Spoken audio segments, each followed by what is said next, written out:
ਹੜੱਪਾ ਵਸੇਬ ਤੇ ਤਾਰੀਖ ਦੇ ਸਰਨਾਮੇ ਹੇਠ ਜਿਹੜਾ ਅਗਲਾ ਸੈਸ਼ਨ ਹੈ ਔਰ ਇਸ ਹਵਾਲੇ ਨਾਲ ਗੱਲਬਾਤ ਕਰਨ ਲਈ ਸਾਡੇ ਕੋਲੋਂ ਨੈਨ ਸੁਖ ਜੀ, ਮੀਆਂ ਅਤੀਕ ਸਾਹਿਬ, ਹਸਨ ਖੋਖਰ और डॉक्टर सारा उमर जी मौजूद ने। तो मैं थोड़ा सा नैरेटिव हिस्ट्री का पढ़ने लगी हूँ, क्योंकि हम बहुत सी चीज़ों के बारे में जानते हैं, बट हमने ये नहीं जाना कभी कि इंडस की डिस्कवरी कैसे हुई थी, इंडस सिविलाइजेशन की डिस्कवरी कैसे हुई थी। तो अब मैं उर्दू से भी इंग्लिश में स्विच करने लगी हूँ, माजरत है बाकियों के लिए। Okay. The history of this land goes back into antiquity, and we are the proud custodians of the Indus Valley civilization, which is among the three ancient civilizations of the world beside Mesopotamia and Egypt. Of all the three civilizations, Indus is the only one that expanded over an area which was larger than and which extended from northeastern present-day Afghanistan to including present-day Pakistan and parts of eastern India as well. And I would like to tell here that we were double in size than both the civilizations of Mesopotamia and Egypt, and this is something that we should be proud of. However, unfortunately, out of the three, this remains the most poorly investigated civilization till today. What we all must know is that the Indus civilization not only developed but sustained a peaceful culture for several generations and centuries at a time when its contemporary civilizations that are both Mesopotamia and Egypt were fighting for worldly gains. We are the only ancient civilization of the world that did not produce weapons either to protect its boundaries or to fight. However, today, genetic studies prove an influx of people from both Central Asia and West Asia, but archaeologists have been unable to find evidence of any bloodshed in the entire 5,000-year span of this civilization. However, it is unfortunate today that the world and our youth know us as a nation that provides safe havens for terrorists. The narrative of the Indus civilization begins only in the 20th century. Charles Mason, a British Army officer whose real name was James Lewis, came upon the Harappan ruins in 1826 while traveling through the marshy woodlands of what is today the Punjab region of Pakistan. The account that he wrote for a journal said, and I quote, that it was a ruinous brick castle. It had irregular rocky height, crowned with remains of buildings and fragments of walls with niches after the Eastern manner. Sir Alexander, who was the Director General of Archaeological Survey of India at that time period, revisited the site in 1873, and he said that whatever Charles Mason has said, it was very much there, but a lot of bricks have been plundered. The workers laying the Lahore-Multan railway track had plundered Harappa's finely prepared bricks for track bed blast. Alexander inspection of the railway line, from it was evident that the bricks had been flinched from the site. Soon after that, Alexander initiated excavations in the hope to save what remained of the site. However, only one square seal with a bull and zebu framed by 6 characters of an unknown script was found. The alien appearance of the animal and the strange writing, I call it alien here as well, and Alexander called it alien as well, because before that there was no such writing, there was no evidence of this script that is known as the Indus script beforehand. And the history of the subcontinent before that time period, the documented written history of the subcontinent only began when Alexander the Great came to our part of the world in 326 BC. And because Alexander was accompanied by classical writers, so they wrote the first written document of whatever history we have today. So this discovery is going to open several doors, which I will just narrate. As his efforts did not yield any further spoils, Alexander soon discontinued the excavations and eventually retired in 1885. In an account that he published, he wrote, and I quote, "The ruins of Harappa are the most extensive of all old sites along the banks of the river Ravi." It was in 1914 that Sir John Marshall, who was a classical scholar and an archaeologist, succeeded Alexander and ordered a formal survey of Harappa. Because he was a scholar and an archaeologist, so he reopened that. But unfortunately, World War I intervened, and he could not begin excavations before 1920. Like before, the results were meager, as only 2 seals were found by Rai Bahadur Dayaram Singh, the first Indian to be appointed as the Director General of the Archaeological Survey of India later on. By the end of the season, Marshall's interest in Harappa might have ended had it not been for the accidental discovery of Mohenjo-daro in 1919 by one of the Marshall's Indian staffers, R.D. Banerjee, who was exploring along the southern portion of the Indus River, where he encountered an ancient Buddhist stupa. Clustered around the stupa were mounds of crumbling brick, remains of a once flourishing metropolis, as summarized by Banerjee. Therefore, because Mohenjo-daro was accidentally discovered, a trial dig was initiated which disclosed 4 settlement layers beneath the stupa. The coins found in the upper layers fixed its date to the 2nd century AD. In the remaining levels, Banerjee uncovered bits of ungraved copper and 3 fired soapstone seals. One of the seals bore the image of an unicorn, and all the 3 had been inscribed with odd pictograms.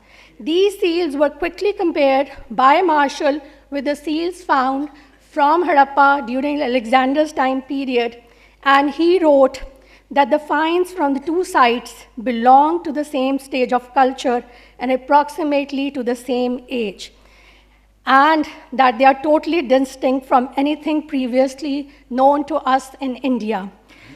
In order to solve the mystery of the ages, Marshall submitted pictures of the artifacts that are the seals to the Illustrated London News, an important bulletin board for British archaeologists of the day. And please keep in mind here that the Britishers at that time period were not only ruling India, they were ruling Mesopotamia, and they were ruling Egypt as well.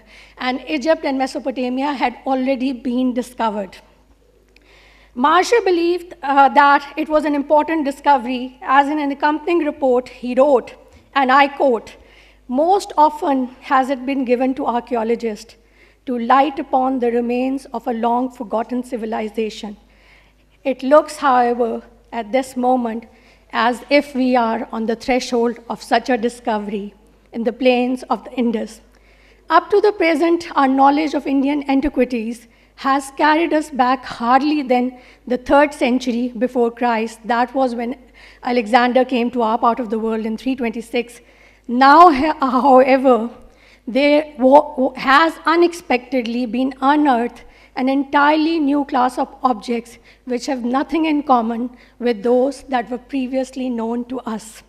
Marshall was right about the importance of this discovery, as in the next issue of the Illustrated London News, there was a letter from Sir Henry, an historiologist at Oxford University, describing the close affinity between the Indus seals and others known from excavations in ancient Mesopotamia, especially in the sites found in Iraq. Then Ernest Mackay, the director of the American expedition at the Mesopotamian kingdom of Kish, following this letter, make another remarkable revelation where he said that this seal is identical stylistically to those found from Harappa and Mohenjo-daro and have been found in a temple in Mesopotamia dedicated to a war god, datable to approximately 2300 BC. So we were known only to be, because our written history was written by scholars that accompanied Alexander's in 326 BC. So we made a huge jump from 326 BC 2,000 years back. However, the discovery of Mehergarh in 1976 once again changed the history of our land, and now we date back to 6,500 BC. We are now 1,000 years, according to excavations that have been done till date. What new discovery awaits, we do not know. But according to this discovery and the discovery of Mehergarh, which is considered to be the first Indus site, we are only 1,000 years later than Mesopotamia. That is considered to be the oldest civilization in the world. And keep this in mind that we are 1,000 years earlier than the Egyptian civilization. So this is just from me about a brief overview of the history of the Indus Valley civilization. Now I'll join my guest and we'll start with the question answers. You all must be aware that Nain Sukh Saab is a writer, a Punjabi writer, but above that he is an advocate of the Lahore High Court, and even practicing after 28 years, he's still written so much about our history, and I'm so glad that he's written a book on Indus Valley civilization, and especially he talks about the artisans. अच्छा ठीक है, अब मैं उर्दू में आ जाती हूँ.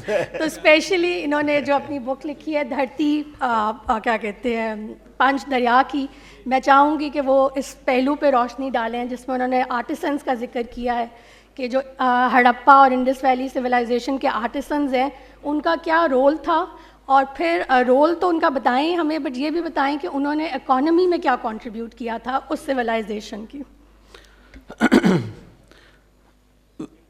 ਪੰਜਾਬੀਆਂ ਨੂੰ ਜਿੰਨੀਆਂ ਕੋਈ ਗੱਲਾਂ ਦਾ ਪਤਾ ਹੈ ਨਾ ਹੜੱਪਾ ਤੁਸੀਂ ਸਾਰੇ ਅੰਗਰੇਜ਼ੀ 'ਚ ਕਰ ਛੱਡੀਆਂ ਨੇ ਵੈਸੇ ਇੰਨੀਆਂ ਕੋਈ ਪੰਜਾਬੀ 'ਚ ਕਰਦੇ ਤੇ ਜ਼ਰਾ ਸਾਰੇ ਸਮਝ ਜਾਂਦੇ.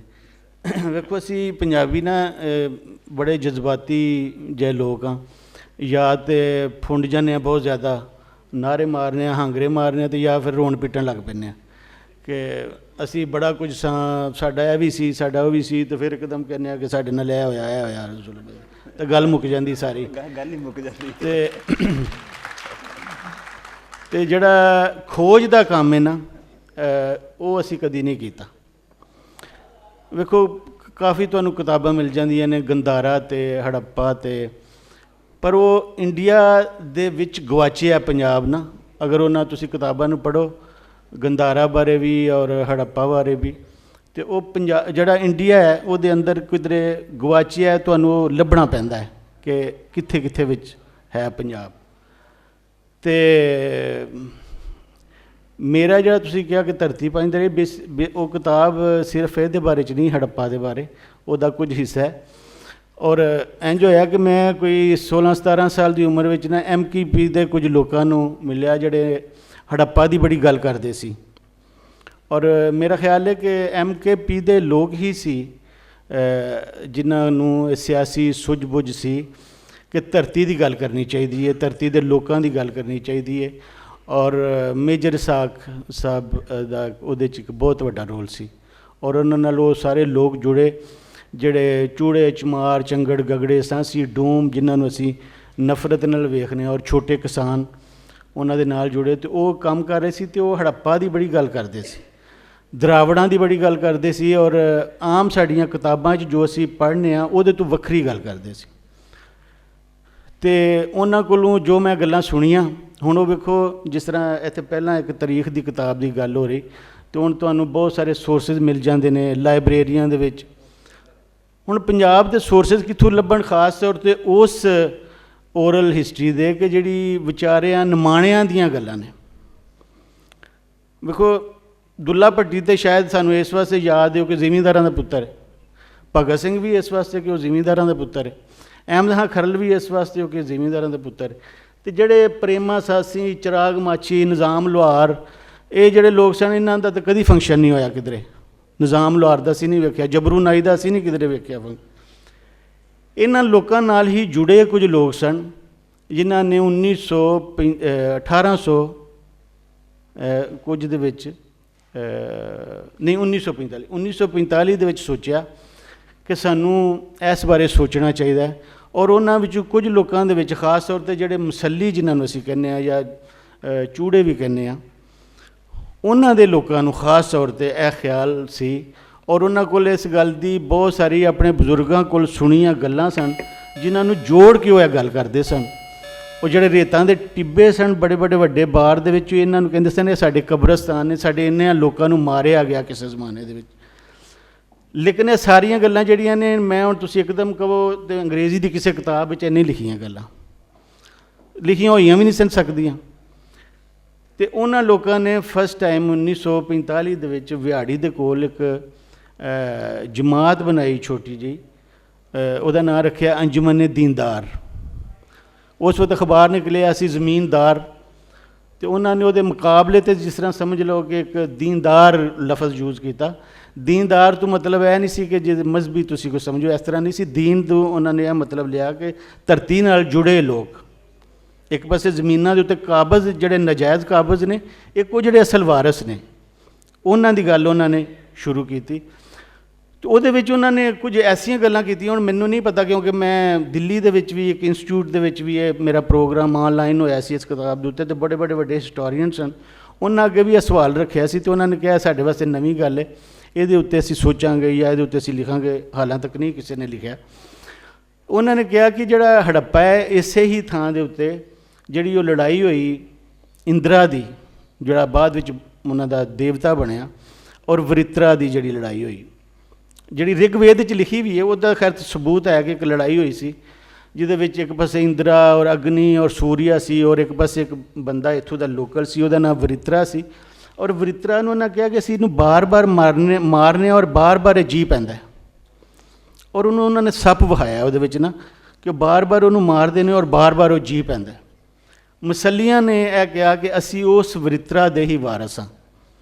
ਔਰ ਉਹਦੇ 'ਚ ਉਹਨਾਂ ਨੇ ਬਹੁਤ ਸਾਰੀਆਂ ਆਪਣੇ ਆਪ ਨੂੰ ਨਾਗਾ ਕਿਹਾ, ਆਪਣੇ ਆਪ ਨੂੰ ਮਲੋਹੀ ਕਿਹਾ। ਮਲੋਹੀ ਉਹ ਲੋਕ ਜਿਨ੍ਹਾਂ ਨੂੰ ਮੱਲੀ ਵੀ ਕਿਹਾ ਜਾਂਦਾ, ਔਰ ਜਿਹੜੇ ਸਿਕੰਦਰ ਆਜ਼ਮ ਨਾਲ ਲੜੇ, ਔਰ ਜਿਹੜਾ ਰਾਵੀ ਦੇ ਕੰਢੇ ਉਹ ਜ਼ਖਮੀ ਵੀ ਹੋਇਆ, ਜਿਹੜਾ ਸੀ ਪੋਰਸ ਦੇ ਨਾਲ ਜਿਹੜੀ ਸਿਕੰਦਰ ਦੇ ਨਾਲ ਜਿਹੜੀ ਲੜਾਈ ਹੋਈ ਮਲੋਹੀ ਲੋਕਾਂ ਨਾਲ, ਉਹ ਕਹਿੰਦੇ ਨੇ ਕਿ ਉਹੀ ਸਨ ਮਲੋਹੀ, ਔਰ ਉਹੀ ਸਨ ਉਹ ਨਾਗੇ, ਔਰ ਉਹੀ ਉਹ ਵਰਿਤਰਾ ਨੂੰ ਜਿਹੜੇ ਕਰਦੇ। ਅੱਛਾ, ਇਹ ਬੜੀ ਵੱਡੀ ਇੱਕ ਨਵੀਂ ਇੱਕ ਗੱਲ ਹੈ ਜਿਹਦੇ ਉੱਤੇ ਬਹੁਤ ਸਾਰੇ ਲੋਕ ਇਹ ਕਹਿ ਰਹੇ ਨੇ ਕਿ ਅਸੀਂ ਇਹਦੇ ਉੱਤੇ ਕੰਮ ਕਰਾਂਗੇ। ਔਰ ਉਹਦੀ ਰਿਗਵੇਦ ਦੇ ਵਿੱਚ ਜਿਹੜੀ ਹੈ ਨਾ ਕਾਫੀ ਸਾਰੀ ਐਵੀਡੈਂਸ ਮਿਲਦੀ ਹੈ ਸਾਨੂੰ ਕਿ ਇਸ ਤਰ੍ਹਾਂ ਦੀ ਕੋਈ ਲੜਾਈ, ਔਰ ਇੱਕ ਪਾਸੇ ਵਰਿਤਰਾ ਹੈ, ਔਰ ਫਿਰ 10 ਰਾਜਿਆਂ ਦੀ ਇੱਕ ਲੜਾਈ ਹੋਈ ਰਾਵੀ ਦੇ ਕੰਢੇ। ਅਤੇ ਹੁਣ ਫਿਰ ਉਹ ਇਹ ਗੱਲ ਵੀ ਕਰਦੇ ਸਨ ਕਿ ਜਿਸ ਤਰ੍ਹਾਂ ਪੰਜਾਬ ਹੈ, ਅੱਜ ਤਾਂ ਇੱਕ ਸੂਬਾ ਹੈ, ਔਰ ਸੂਬਿਆਂ ਨੂੰ ਵੀ ਫਿਰ ਵੰਡਿਆ ਜਾ ਰਿਹਾ। ਇਹ ਜਿਹੜੀ ਧਰਤੀ ਹੈ ਇਹਦੇ ਵਿੱਚ ਕਈ ਦੇਸ਼ ਸਨ, ਮਤਲਬ ਜੇਹਲਮ ਤੋਂ ਅੱਗੇ ਜਿਹੜਾ ਹੈ ਇੱਕ ਦੇਸ਼ ਜਿਹੜਾ ਗੰਧਾਰਾ, ਉਹ ਤਾਂ ਸਾਰੇ ਲੋਕ ਜਾਣਦੇ ਨੇ। ਜੇਹਲਮ ਔਰ ਚਨਾਬ ਦੇ ਜਿਹੜਾ ਵਿਸ਼ਕਾਰ ਸੀ ਉਹ ਪੂਰਵਾ ਸੀ, ਜਿੱਥੇ ਰਾਜਾ ਪੋਰਸ ਦੀ ਅਸੀਂ ਪੜ੍ਹਨੇ ਹਾਂ। ਫਿਰ ਇਸੇ ਤਰ੍ਹਾਂ ਚਨਾਬ ਅਤੇ ਔਰ ਰਾਵੀ ਦੇ ਦਰਮਿਆਨ ਇੱਕ ਜਿਹੜਾ ਦੇਸ਼ ਸੀ ਮਦਰਾ। ਤੁਸੀਂ ਅਗਰ ਮਹਾਭਾਰਤ ਪੜ੍ਹਦੇ ਹੋ ਤਾਂ ਉਹਦੇ ਵਿੱਚ ਕੁਝ ਲੜਨ ਵਾਲੇ ਲੋਕ ਸਿਆਲਕੋਟ ਵਾਲੀ ਸਾਈਡ ਤੋਂ ਜਾ ਰਹੇ ਨੇ, ਜਿਹੜੇ ਬੇਸਿਕਲੀ ਪਾਂਡਵਾਂ ਦੇ ਨਾਨਕੇ ਔਰ ਕ੍ਰਿਸ਼ਨ ਦੇ ਵੀ ਔਰ ਰਿਲੇਟਿਵਸ ਨੇ, ਔਰ ਉਹ ਮਦਰਾ ਲੋਕ ਜਾ ਰਹੇ ਨੇ। ਮਦਰੀ ਜਿਹੜੀ ਸੀ ਉਹ ਇੱਕ ਪਾਂਡਵਾਂ ਦੀ ਮਾਂ ਵੀ ਸੀ, ਔਰ ਜਿਹੜੇ ਕੌਰਵ ਸਨ ਉਹਨਾਂ ਦੀ ਮਾਂ ਗੰਧਾਰੀ ਸੀ। ਅਤੇ ਫਿਰ ਅੱਗੇ ਅਸੀਂ ਦੇਖ ਰਹੇ ਹਾਂ ਮਦਰਾ ਤੋਂ ਅਤੇ ਅੱਗੇ ਮਲੋਹਾ ਜੀ ਦੀ ਰਾਜਧਾਨੀ ਬੇਸਿਕਲੀ ਹੜੱਪਾ ਸੀ। ਹੁਣ ਵੇਖੋ ਜਿਹੜੀ ਬਹੁਤ ਸਾਰੀ ਜਜ਼ਬਾਤੀ, ਇਹ ਵੀ ਕਿਸੇ ਹੱਦ ਤੱਕ ਹੋ ਸਕਦਾ ਕੱਲ੍ਹ ਨੂੰ ਸਾਬਤ ਨਾ ਹੋ ਸਕੇ, ਜਿਹੜੀ ਮੈਂ ਤੁਹਾਡੇ ਅੱਗੇ ਗੱਲ ਕਰ ਰਿਹਾ। ਹੋ ਸਕਦਾ ਜਜ਼ਬਾਤੀ ਹੀ ਗੱਲ ਹੋਵੇ, ਕੁਝ ਲੋਕਾਂ ਦੀ ਨਿਮਾਣੇ ਲੋਕਾਂ ਦੇ ਸੁਪਨੇ ਆਉਣ ਜਾਂ ਉਹਨਾਂ ਨੇ ਇਸ ਤਰ੍ਹਾਂ ਸੋਚਿਆ ਹੋਵੇ। ਪਰ ਇੱਕ ਜਿਹੜੀ ਚੀਜ਼ ਜਿਹੜੀ ਅੱਜ ਦੁਨੀਆ ਦੀ ਨਵੀਂ ਟੈਕਨੀਕ ਦੇ ਮੁਤਾਬਕ ਬਹੁਤ ਕੁਝ ਅਸੀਂ ਕਰ ਸਕਦੇ ਹਾਂ, ਉਹ ਆਰਕੀਓਲੋਜੀ ਹੈ। ਕਿ ਆਰਕੀਓਲੋਜੀ ਨੂੰ ਯੂਜ਼ ਕਰਕੇ ਤੁਸੀਂ ਬਹੁਤ ਸਾਰੇ ਜਿਹੜੇ ਆਪਣੀ ਖੋਜ ਕਰ ਸਕਦੇ ਹੋ ਆਪਣੇ ਉਸ ਪਿਛੋਕੜ ਦਾ, ਜਿਹੜੀਆਂ ਗੱਲਾਂ ਅਸੀਂ ਵੈਸੇ ਜਜ਼ਬਾਤੀ ਹੋ ਕੇ ਕਰਨੇ ਆ। ਇੱਕ ਫੌਤ ਹੋ ਗਏ ਨੇ ਕੁਝ ਸਾਲ ਪਹਿਲਾਂ ਜ਼ੁਬੈਰ ਸ਼ਫੀ ਗੌਰੀ ਸਾਹਿਬ, ਉਹਨਾਂ ਨੇ ਕੰਮ ਕੀਤਾ ਕਿ ਜਿਹੜਾ ਹੜੱਪਾ ਜਿਸ ਤਰ੍ਹਾਂ ਇਸ ਤਰ੍ਹਾਂ ਦੀਆਂ ਕਈ ਬਸਤੀਆਂ ਸਨ, ਉਹਨਾਂ 10 ਬਸਤੀਆਂ ਪੁਆਇੰਟ ਆਊਟ ਕੀਤੀਆਂ, ਜਿਹੜੇ ਜਿਨ੍ਹਾਂ ਦੇ ਉਹਨਾਂ ਦੇ ਨਾਮ ਹੀ ਲਿਖੇ, ਕਿਉਂਕਿ ਉਹ ਕਹਿੰਦੇ ਨੇ ਕਿ ਜਿਹੜਾ ਰਾਵੀ ਹੈ ਇੱਕ ਤਕਰੀਬਨ 30 ਕਿਲੋਮੀਟਰ ਹਟ ਕੇ ਆਪਣੇ ਪੁਰਾਣੇ ਜਿਹੜਾ ਇਹਦਾ ਵਹਿਣ ਸੀ ਪੁਰਾਣਾ ਕਿਸੇ ਵੇਲੇ ਦੇ ਵਿੱਚ, ਉਸ ਤੋਂ 30 ਕਿਲੋਮੀਟਰ ਹਟ ਗਿਆ। ਔਰ ਉਹਨਾਂ 10 ਬਸਤੀਆਂ ਦਾ ਉਹਨਾਂ ਨੇ ਦੱਸਿਆ ਵੀ ਹੈ, ਜਿਹੜੀਆਂ ਸਾਰੀਆਂ ਖੁਰਪੁਰ ਗਈਆਂ ਨੇ। ਮੇਰੇ ਖਿਆਲ ਹੁਣ ਉਹਨਾਂ ਦੇ ਨਿਸ਼ਾਨ ਵੀ ਖਤਮ ਹੋ ਰਹੇ ਨੇ, ਜਿਸ ਤਰ੍ਹਾਂ ਕਿਸੇ ਦਿਨ ਹੜੱਪਾ ਦਾ ਵੀ ਖਤਮ ਹੋ ਜਾਏਗਾ। ਅਤੇ ਅਸੀਂ ਉਹ ਅੱਜ ਵੀ ਅਗਰ ਅਸੀਂ ਸੀਰੀਅਸਲੀ ਸਮਝਦੇ ਹਾਂ ਕਿ ਅਸੀਂ ਹੜੱਪੇ ਦੇ ਵਾਰਸ ਹਾਂ, ਔਰ ਇਹ ਬੜੀ ਵੱਡੀ ਗੱਲ ਹੈ ਕਿਸੇ ਵੀ ਧਰਤੀ ਦੇ ਵਾਸਤੇ ਕਿ ਉਹਦੀਆਂ 2 ਸਿਵਲਾਈਜੇਸ਼ਨ, ਇੱਕ ਪਾਸੇ ਗੰਦਾਰਾ ਔਰ ਇੱਕ ਪਾਸੇ ਹੜੱਪਾ। ਨੈਣ ਸੁਖ ਜੀ, ਇਸ ਦੌਰਾਨ ਜਿਹੜਾ ਡਾਕਟਰ ਜ਼ਫਰ ਹਲ ਸਾਹਿਬ ਤਸ਼ਰੀਫ ਲਿਆਏ ਨੇ, ਉਹਨਾਂ ਅੱਗੇ ਬੇਨਤੀ ਨੇ, ਐਸੋਸੀਏਟ ਪ੍ਰੋਫੈਸਰ ਨੇ ਗਵਰਨਮੈਂਟ ਕਾਲਜ ਯੂਨੀਵਰਸਿਟੀ ਫੈਸਲਾਬਾਦ ਤੋਂ। ਸ਼ੁਕਰੀਆ। जी ਮੈਨੂੰ ਹੁਣ ਅਗਲੀ ਗੱਲ ਭੁੱਲ ਗਈ, ਤੁਸੀਂ ਅੱਗੇ ਗੱਲ ਕਰੋ, ਅੱਗੇ ਟੋਰੋ ਫਿਰ ਵੇਖਦੇ ਹਾਂ ਜੇ ਯਾਦ ਹੈ। ਹਾਂ ਜ਼ੁਬੈਰ ਸ਼ਫੀ ਗੌਰੀ ਉਹਨਾਂ ਨੇ ਉਹ ਜਿਹੜਾ ਕੰਮ ਕੀਤਾ, ਵੈਸੇ ਉਹ ਛਪ ਵੀ ਚੁੱਕਿਆ ਹੈ। ਹਾਂ 20 ਬਸਤੀਆਂ, ਤੇ ਉਹਦੇ ਉੱਤੇ ਜਿਹੜਾ ਉਹਨਾਂ ਨੇ ਸਾਰਾ ਕੰਮ ਕੀਤਾ, ਤੇ ਸਾਡੀ ਕਿਸੇ ਹਕੂਮਤ ਨੇ ਜਾਂ ਸਾਡੇ ਕਿਸੇ ਪੰਜਾਬੀਆਂ ਦੇ ਵੀ ਇਵਨ ਅਦਾਰੇ ਉੱਥੇ ਜਾ ਕੇ ਨਹੀਂ ਉਹਨਾਂ ਨੂੰ ਵੇਖਿਆ ਵੀ ਅਸੀਂ ਇਹਨਾਂ ਨੂੰ ਹੁਣ ਸੰਭਾਲ ਲਈਏ। ਕੁਝ ਉਹਦੇ ਖੰਡਰ ਜਾਂ ਜਿਹੜੇ ਸਨ ਉਹ ਮੌਜੂਦ ਸਨ, ਟਿੱਬੇ ਜਾਂ ਉਹਨਾਂ ਦੀਆਂ ਥੋੜ੍ਹੇ, ਤੇ ਉਹਨਾਂ ਨੂੰ ਅਸੀਂ ਨਹੀਂ ਸੰਭਾਲ ਸਕੇ। ਤੇ ਇਸ ਵੇਲੇ ਮੇਰਾ ਆਪਣਾ ਖਿਆਲ ਹੈ ਕਿ ਇਹ ਬਹੁਤ ਹੀ ਸੀਰੀਅਸ, ਇਹ ਕੋਈ ਸਿਰਫ ਇੱਕ ਨਾਅਰੇ ਵਾਲੀ ਗੱਲ ਨਹੀਂ ਜਿਹੜਾ ਹੜੱਪੇ ਦੀ ਅਸੀਂ ਗੱਲ ਕਰ ਰਹੇ ਹਾਂ। ਅਗਰ ਅਸੀਂ ਉਹਦੇ ਵਾਰਿਸ ਬਣਨਾ ਚਾਹੁੰਦੇ ਹਾਂ ਤੇ ਸਾਨੂੰ ਆਰਕੀਓਲੋਜੀ ਦੇ ਹਵਾਲੇ ਨਾਲ, ਔਰ ਇਹ ਗੱਲ ਕਰਨਗੇ ਖੈਰ ਇਹਨਾਂ ਨੂੰ ਤੇ ਇਸ ਗੱਲ ਦਾ ਬਹੁਤ ਪਤਾ ਹੈ ਆਰਕੀਓਲੋਜੀ ਦੇ ਹਵਾਲੇ ਨਾਲ ਵੀ, ਕਿ ਉਹ ਕਰਨੀ ਬਹੁਤ ਜ਼ਰੂਰੀ ਹੈ। ਔਰ ਬਹੁਤ ਕੁਝ ਲੱਭ ਸਕਦਾ ਹੈ ਅਜੇ ਵੀ ਮਤਲਬ ਅਸੀਂ ਉਹਨੂੰ ਕੋਈ ਥੋੜ੍ਹਾ ਬਹੁਤਾ ਨਿਸ਼ਾਨ ਤੇ ਅਜੇ ਵੀ ਹੈ। ਹੋ ਸਕਦਾ ਵੈਸੇ ਕਿਸੇ ਦਿਨ ਅਚਾਨਕ ਉਹਦੇ 'ਤੇ ਹਮਲਾ ਹੋਵੇ ਤਾਂ ਬੰਬ ਮਾਰਨ ਤੇ ਵੈਸੇ ਹੀ ਉਡਾ ਛੱਡਣ, ਵੈਸੇ ਇਹ ਵੀ ਕੋਈ ਸਵਾਤ ਵਾਲੇ ਪਾਸੇ ਜਿਵੇਂ ਹੋਇਆ ਸੀ। ਤਾਂ ਉਸ ਤੋਂ ਪਹਿਲਾਂ ਪਰ ਅਗਰ ਆਰਕੀਓਲੋਜੀ ਦੇ ਹਵਾਲੇ ਨਾਲ ਉਹਦੇ ਉੱਤੇ ਕੋਈ ਕੰਮ ਹੋਏ तो मेरा ख्याल है अजय भी कुछ सानू होर लभ सकता है। मैं नैन सुख साहब की बात को आगे लेके जाऊंगी और मैं थोड़ा सा इधर ऐड करना चाहूँगी कि मेसोपोटामिया और इजिप्ट पे इतना काम इस वजह से हुआ है कि आपको पता है कि ब्रिटिशर्स की वो दोनों कॉलोनीज़ थी और शायद इंडस वैली पे शायद इसलिए नहीं हुआ कि इन दोनों प्रॉफिट्स का जो बाइबल में ज़िक्र है, जैसे हज़रत मूसा अलैहिस्सलाम है, हज़रत यूसुफ अलैहिस्सलाम है, तो वो इजिप्ट से एसोसिएटेड है। हज़रत इब्राहीम है, अगर क्या कहते हैं नोहा है, सुलेमान है, हज़रत दाऊद है, तो उनका ज़िक्र जो बाइबल में आया हुआ है वो मेसोपोटामिया के रीजन के साथ एसोसिएटेड है। और जैसे इन्होंने अभी ऋग्वेदा की बात की और क्या कहते हैं महाभारता की बात की, तो ये हम ये ना सोचें कि ये इंडियंस की या हिंदुओं की वो है, क्योंकि उस टाइम पीरियड में रीजन एक था। और जो मैं आपको बताना इधर चाह रही थी कि ये कि बिब्लिकल आर्कियोलॉजी का एक पूरी फील्ड नहीं शुरू हुई, क्योंकि जिन साइट्स की इंडिकेशन थी बाइबल के अंदर उन इलाकों के हिसाब से आर्कियोलॉजिस्ट ने वहाँ पे डिगिंग करना शुरू की और उसकी वजह से ये दोनों सिविलाइजेशंस इतनी क्या कहते हैं इधर यहाँ पे एक्सकवेशंस हुई हैं और उन्हें बाद में वो जगह मिली भी और एसोसिएट भी कर सकते हैं। अब ये मुझे नहीं पता कि अल्लाह मियाँ हमारे रीजन के बारे में क्यों खामोश हैं तीनों किताबों में अपनी। ये एक सवाल है जो मैंने अल्लाह मियाँ से करना है, जब वो मेरा सवाल कर लेंगे मुझसे रोज़े हशर पे। बट अल्लाह मियाँ अगर चुप हैं, साइलेंट हैं, तो there must be a reason behind it. क्योंकि जब अल्लाह मियाँ कहते हैं कि मैंने 1,24,000 पैगंबर भेजे हैं और हर कौम पे भेजे हैं, और जैसे मैंने आपको बताया कि हम डबल इन साइज़ थे मेसोपोटामिया और इजिप्ट से, land wise, area wise, fertility wise, economy wise, तो फिर ये कैसे हो सकता है इधर कोई ना आया हो। तो वाकई जो मैं नैन सुख साहब की बात पर ਤੁਸੀਂ ਇਹ ਜਿਹੜੀ ਗੱਲ ਕੀਤੀ, ਤੁਸੀਂ ਜਿਹੜੀ ਗੱਲ ਕੀਤੀ ਨਾ ਤੁਸੀਂ ਅੱਲਾ ਨੂੰ ਪੁੱਛੋਗੇ ਉਸ ਉਦੋਂ ਅਸਾਂ ਤੇ ਤੁਹਾਡੇ ਕੋਲ ਹੋਣਾ ਕੋਈ ਨਹੀਂ। ਤੇ ਦੂਸਰਾ ਇਹ ਕਿ ਜਿਹੜਾ ਮਜ਼ਹਬੀ ਕਿਤਾਬਾਂ ਨੇ ਨਾ ਜਿਨ੍ਹਾਂ ਦਾ ਤੁਸੀਂ ਹਵਾਲਾ ਦੇ ਕੁਰਾਨ ਜਾਂ ਬਾਈਬਲ, ਇਹ ਤਾਂ ਉਸ ਪੁਰਾਣੀ ਗੱਲ ਹੈ। ਜਿਹੜਾ ਹੜੱਪਾ ਹੈ ਨਾ ਇਹ ਉਸ ਤੋਂ ਪਹਿਲਾਂ ਸੀ। मैं ये कह रही हूं कि हमें वो एक्सप्लोर करने की जरूरत है, हमें भी ढूंढने की जरूरत है। दूसरा ਜਿਹੜੀ ਹੈ ਨਾ ਦੇਖੋ ਜਿਹੜੇ ਰਿਗਵੇਦ ਵਿੱਚ ਹੈ ਨਾ ਜ਼ਿਕਰ, ਤੇ ਹਿੰਦੂਆਂ ਦਾ ਵੀ ਮਜ਼ਹਬ ਥੋੜਾ ਜਿਹਾ ਬਦਲਿਆ। ਜਿਹੜੀ ਉਹਨਾਂ ਦੀ ਪਹਿਲੀ ਤ੍ਰਿਮੂਰਤੀ ਬਣੀ ਨਾ ਉਹ ਬਣੀ ਸੀ ਇੰਦਰਾ, ਸੂਰਿਆ ਔਰ ਅਗਨੀ ਦੀ। ਉੱਥੇ ਜਾ ਕੇ ਜਿਸ ਵਕਤ ਉਹਨਾਂ ਦਾ ਆਰੀਆਵਰਤ ਬਣ ਗਿਆ ਤੇ ਫਿਰ ਬ੍ਰਹਮਾ, ਸ਼ਿਵ ਔਰ ਵਿਸ਼ਨੂੰ ਹੋ ਗਏ। ਇਸ ਵਾਸਤੇ ਮਜ਼ਹਬੀ ਕਿਤਾਬਾਂ ਦੇ ਵਿੱਚ ਵੀ ਜ਼ਿਕਰ ਹੈ, ਉਹ ਐਸਾ ਇਸ਼ੂ ਨਹੀਂ। ਅਸਲ 'ਚ ਗੱਲ ਤੇ ਇਹ ਹੈ ਕਿ ਅਸੀਂ ਉਹਨੂੰ ਕਿੰਨਾ ਓਨ ਕਰਨੇ ਔਰ ਕਿੰਨਾ ਉਹਦੇ ਵਾਸਤੇ ਅਸੀਂ ਰਿਸਰਚ करने। ठीक है, मैं अब हसन साहब डिप्टी डायरेक्टर आर्कियोलॉजी के हैं, उससे पहले हड़प्पा म्यूज़ियम के कुरेटर बहुत साल तक रहे हैं। मैं इसी को आगे ले जाते हुए हसन साहब से गुजारिश करूँगी कि वो बताएं कि क्या हड़प्पा के पे या इस रीजन पे जो हम इंडस का कहते हैं उस पर कभी तहकीक ये टेक्स्ट को अंडर कंसिडरेशन रख के हुई है? कभी किसी ने इस तरह से तहकीक की है एक्सकवेशन, जैसे कि हमने देखा है कि क्रिश्चियंस और बिब्लिकल आर्कियोलॉजी है, तो क्या कभी किसी ने सब कॉन्टिनेंट के टेक्स्ट के अंडर कंसिडरेशन रख के आपको पता हो कि अगर किसी ने की है इस तरह से? जी बहुत शुक्रिया। सब तो पहले तो मैं सब का शुक्रिया अदा करना डॉक्टर तीस साहब का कि उन्होंने एक आर्कियोलॉजी महकमा सारे कदीमा प्रजेंट किया इस सैशन दे विच, क्योंकि साढ़े बहुत सारे बच्चे इस नहीं जानते ਔਰ ਅਸੀਂ ਹੁਣ ਗੱਲਬਾਤ ਜਿਹੜੀ ਕਰ ਰਹੇ ਹਾਂ, ਉਮੀਦ ਹੈ ਕਿ ਉਹਨਾਂ ਨੂੰ ਕੁਝ ਸਮਝ ਆਏਗੀ ਕਿ ਆਰਕੀਓਲੋਜੀ ਜਾਂ ਸਾਰੇ ਕਦੀਮਾ ਕੀ ਹੈ। ਔਰ ਹੜੱਪਾ ਵਸੇਬ ਦੇ ਹਵਾਲੇ ਨਾਲ ਜਿਹੜਾ ਸੈਸ਼ਨ ਹੋਇਆ ਹੈ, ਇਸ ਦੇ ਨਾਲ ਨਾਲ ਮੈਂ ਥੋੜ੍ਹੀ ਤੇਰੀ ਸਰ ਨਾਲ ਵੀ ਕਾਫੀ ਹੱਦ ਤੱਕ ਮੁਤਫਿਕ ਹਾਂ। ਔਰ ਸਰ ਨੇ ਬੜੀ ਅੱਛੀ ਗੱਲਾਂ ਕੀਤੀਆਂ ਨੇ ਰਿਗਵੇਦਾ ਦੇ ਹਿਸਾਬ ਨਾਲ ਇਹ ਵੋ, ਔਰ ਕੁਛ ਤੁਸੀਂ ਕੁਰਾਨ ਦੇ ਹਵਾਲੇ ਨਾਲ ਕਿ ਕਿਉਂ ਖਾਮੋਸ਼ ਹੈ, ਲੇਕਿਨ ਕੁਰਾਨ ਮਜੀਦ ਵੀ ਖਾਮੋਸ਼ ਨਹੀਂ ਹੈ। ਅਤੀਕ ਸਾਹਿਬ ਮਾਸ਼ਾਅੱਲਾ ਇਸ 'ਤੇ ਇੱਕ ਪੂਰੀ ਕਿਤਾਬ ਲਿਖੀ ਨਹੀਂ। ਅੱਛਾ, ਹੜੱਪਾ ਦੀ ਹਿਸਟਰੀ ਮਾਸ਼ਾਅੱਲਾ ਮੈਡਮ ਨੇ ਤੁਹਾਨੂੰ ਇੰਗਲਿਸ਼ ਵਿੱਚ ਤਾਂ ਸਾਰੀ ਸੁਣਾ ਦਿੱਤੀ। ਹੋ ਸਕਦਾ ਹੈ ਕਿ ਕਿਸੇ ਨੂੰ ਕੁਝ ਸਮਝ ਆਈ ਹੋਏ ਜਾਂ ਨਾ ਆਈ ਹੋਏ, ਲੇਕਿਨ ਥੋੜ੍ਹੀ ਜਿਹੀ ਮੈਂ ਵੀ ਦੱਸਣਾ ਕਿ ਹੜੱਪਾ ਕੀ ਸੀ।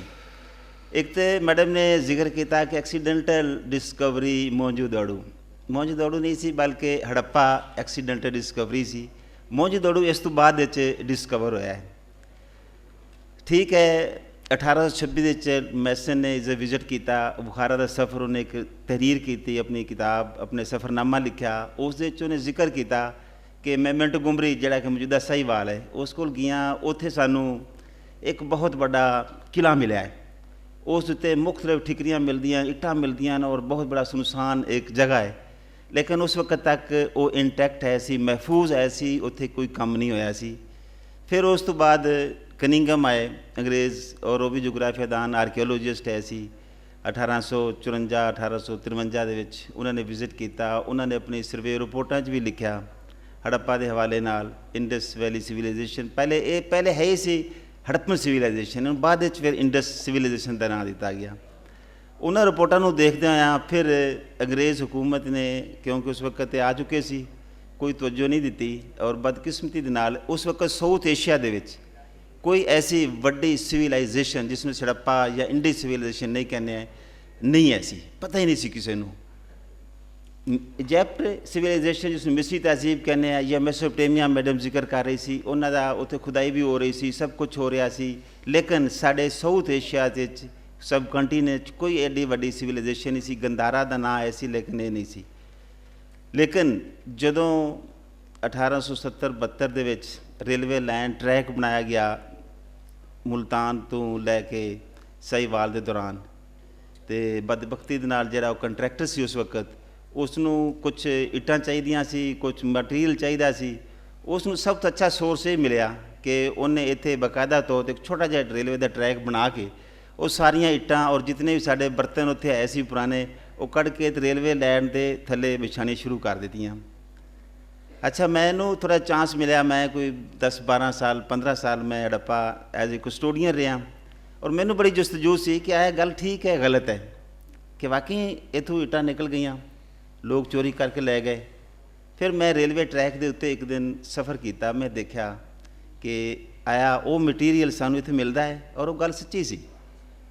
ਬਦਕਿਸਮਤੀ ਰਹੀ ਕਿ ਇਹ ਸਾਡਾ ਕਾਫੀ ਸਾਰੀ ਚੀਜ਼ਾਂ ਦਾ ਨੁਕਸਾਨ ਹੋ ਗਿਆ, ਸਾਡੇ ਕਲਚਰ ਦਾ ਨੁਕਸਾਨ ਹੋ ਗਿਆ, ਸਾਡੀ ਸਿਵਲਾਈਜੇਸ਼ਨ ਦਾ ਨੁਕਸਾਨ ਹੋ ਗਿਆ। ਐ ਨਹੀਂ ਹੋ।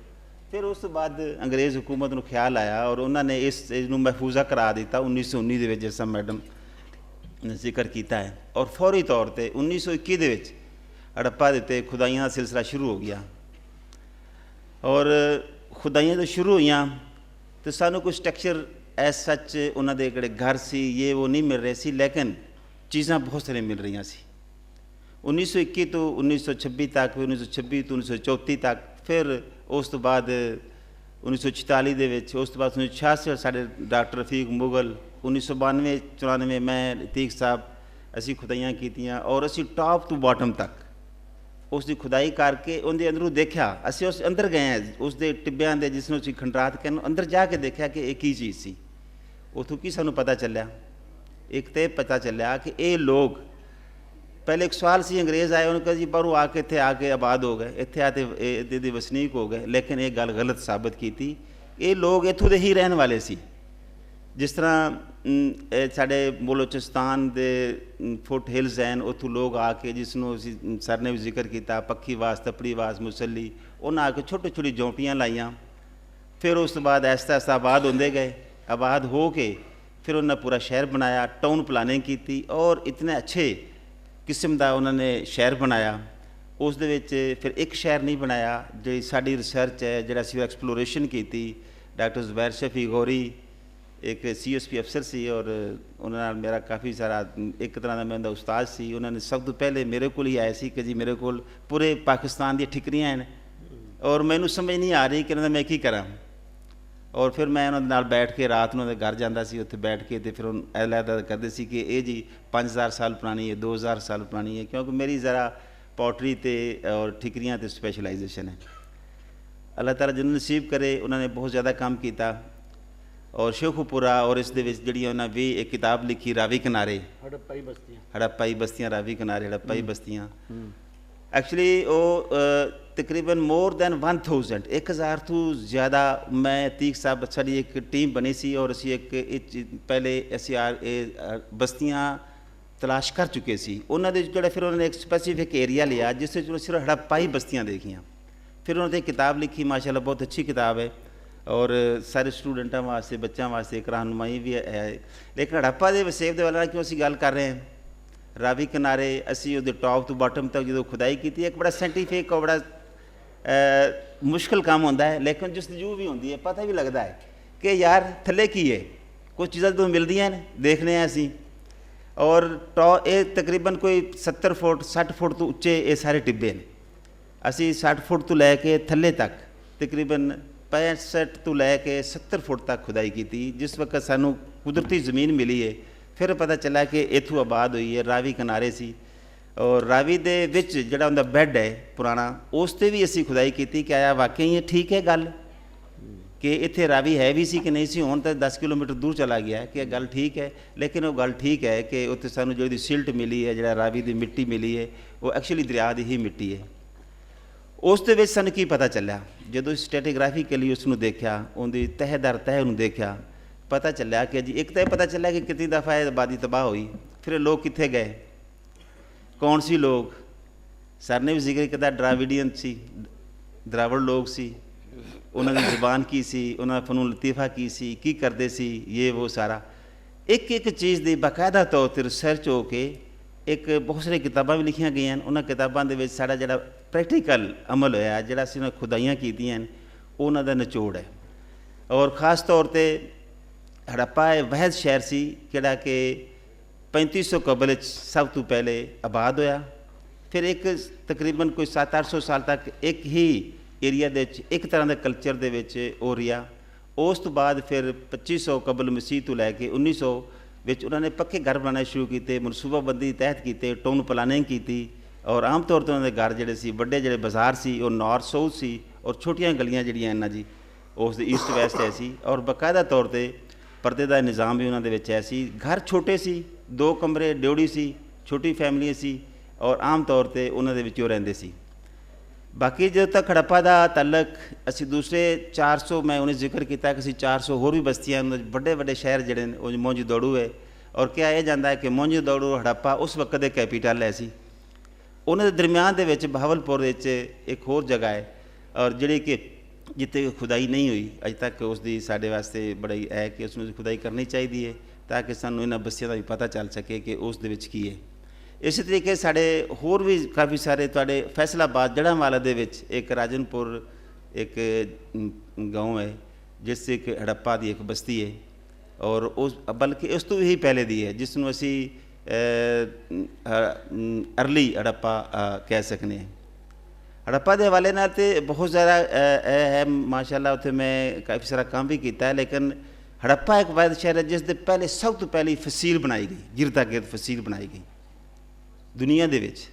ਜਦੋਂ ਅਸੀਂ ਇਹਦਾ ਕੰਪੈਰੀਜ਼ਨ ਕਰਨੇ ਆਏ ਦੂਸਰੀ ਸਿਵਲਾਈਜੇਸ਼ਨ ਦੇ ਨਾਲ, ਮੈਸੋਪੋਟੇਮੀਆ ਨਾਲ ਕਰਨੇ ਆਏ, ਇਜਿਪਸ਼ਨ ਨਾਲ ਕਰਨੇ ਆਏ, ਤੇ ਦੁਨੀਆ ਦੀ ਸਭ ਤੋਂ ਵੱਡੀ ਤਹਿਜ਼ੀਬ ਸਾਡੀ ਇੰਡਸ ਵੈਲੀ ਸਿਵਲਾਈਜੇਸ਼ਨ ਜਾਂ ਹੜੱਪਾ ਸਿਵਲਾਈਜੇਸ਼ਨ ਹੈ। ਔਰ ਇਸ ਨੂੰ ਹੜੱਪਾ ਸਿਵਲਾਈਜੇਸ਼ਨ ਨਾਂ ਦਿੱਤਾ ਗਿਆ 1921 ਵਿੱਚ, ਜਦੋਂ ਫਿਰ ਸਾਨੂੰ ਦੂਸਰੇ ਸ਼ਹਿਰ ਮਿਲੇ, ਮੌਜੂਦੌੜੂ ਮਿਲਾ, ਕਿਉਂਕਿ ਸਾਡਾ ਮੇਨ ਰੀਵਰ ਜਿਹੜਾ ਹੈ, ਮੇਨ ਦਰਿਆ ਉਹ ਇੰਡਸ ਹੈ, ਲਿਹਾਜ਼ਾ ਫਿਰ ਇਸ ਦਾ ਨਾਂ ਚੇਂਜ ਕਰਕੇ ਇੰਡਸ ਵੈਲੀ ਸਿਵਲਾਈਜੇਸ਼ਨ ਦਾ ਨਾਂ ਦਿੱਤਾ ਗਿਆ ਕਿਉਂਕਿ ਇਹਦੇ ਦੋਨਾਂ ਕਿਨਾਰਿਆਂ ਦੇ ਉੱਤੇ ਹੜੱਪਾ ਦੀਆਂ ਬਸਤੀਆਂ ਹਨ ਬਹੁਤ ਜ਼ਿਆਦਾ। ਇਹ ਲੋਕ ਕੀ ਸੀ, ਇੱਕ ਤਾਂ ਤਜਾਰਤ ਕਰਦੇ ਸੀ ਦੂਸਰੇ ਲੋਕਾਂ ਨਾਲ, ਔਰ ਜਿਹੜੀਆਂ ਸਾਨੂੰ ਇੱਥੇ ਚੀਜ਼ਾਂ ਮਿਲਦੀਆਂ ਹਨ ਸਾਨੂੰ ਮੈਸੋਪੋਟੇਮੀਆ ਵਿੱਚ ਮਿਲਦੀਆਂ ਹਨ। ਇਹ ਸਾਡੇ ਤਰੱਕੀ ਯਾਫਤਾ ਲੋਕ ਸੀ जिस तरह बड़ी अच्छी मिसाल है कि असी जापान के या अमेरिका दी चीज़ां सानूं हुण मिलदियां, लेकिन पाकिस्तानी तो कम ही मिलदियां होणगियां। लेकिन इत्थे दियां चीज़ां उत्थे मिलदियां ने मेसोपोटामिया च, लेकिन सानूं हड़प्पा दे विच वो चीज़ां नहीं मिलदियां। इट मीन कि ये तरक्की याफ्ता सी। इत्थों पॉटरी बाकायदा तौर स्टैंप हो के बाकायदा तौर पर रुई वगैरह ये वो ये उत्थे जांदा सी, और बाकायदा एक रूट के जरिए जांदा सी, कश्तियां के जरिए जांदा सी, तजारत पेशा लोग सी। दूसरा है कि ये बाकायदा तौर पर इहदे जो मैं जिक्र कर रहा दिन पीरियड का, एक जड़ा 3500 तो लैके 2500, 2500 तो 1900, फिर 1900 तो एक साढ़ा 1500 1400 कबल मसीह है। जो दरम्यान का पीरियड है, इन्होंने तरक्की याफ्ता इन्होंने हर वो चीज़ बनाई है जी इस वक्त इस्तेमाल कर रहे हैं। साढ़े कोल असी उन्होंने सिर्फ मटीरियल चेंज किया है। अगर तुम कोई चीज़ भी कोई क्वेश्चन भी करोगे तो उस वक्त वो रैजुल आम सी। गेम्स देख लो जी असी आपू टापू खेलने हैं, पिट्ठू गरम खेलने हैं, गुली डंडा खेलने हैं, जो भी करना है उस वक्त दियाँ सारिया गेमां चलियाँ आ रही हैं। वेट वाटर सिस्टम सी साढ़े को ऐसा ख़त्म होता जा रहा है कि चीज़ के बदले चीज़ वो लोग इस्तेमाल करते सी। दुकाना ते छोटे जाते सी, रुई लै जाते सी, गंदम लै जाते, सानूं गंदम मिली है और वो जाके देते सी और जाके तो उतों जनाले अपनी चीज़ लैके आते सी। और मोस्टली मैडम ने जिक्र किया सील का, मोहरां का, जिस उत्ते एक सिंग वाला बैल जिस यूनिकॉर्न कहने हैं, या फिर बैल है होर मुख्तलिफ, उस उत्ते बाकायदा हर सील के उत्ते हर मोहर के उत्ते तहरीर भी है। 2 लफ्ज़ हैं, 4 लफ्ज़ हैं, लेकिन ज़रूर है और वो पिक्टोग्राफिक है।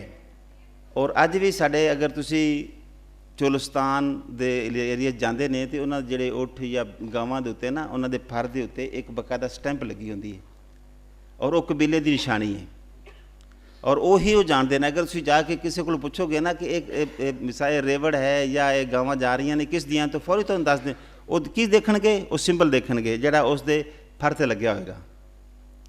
यही साडी चीज़ जिहड़ी है आइडेंटिफाई कर सी हड़प्पा वसेब दे विच। हड़प्पा च रैजुल आम सी और उस उत्ते जिहड़ी साडी पॉटरी बनदी सी, जिहड़ी इंपोर्ट एक्सपोर्ट होंदी सी, उस दे उत्ते बाकायदा तौर पर मोहर ला के भेजी जाती सी। और यही चीज़ 398 अल्फ़ाबेट्स जिसमें असी हरूफ तहजी कहने हैं, हुण तक असी उन्होंने डिसैफरमेंट कर चुके हैं, लेकिन क्योंकि कंप्लीट नहीं हुई पता नहीं चल रहा कि की है। इस दे मुकाबले दे विच मेसोपोटामिया दे सानूं बाकायदा तौर पर या अपना पिक्टोग्राफिक मिस्र दे विच उन्हां दी पूरी तहरीर मिली है, पूरी पिक्टोग्राफिक मिली है शिकाली तस्वीर वो पढ़ी जा चुकी है, लेकिन ये अजे तक नहीं पढ़ी जा चुकी क्योंकि कंटैंपरेरी है।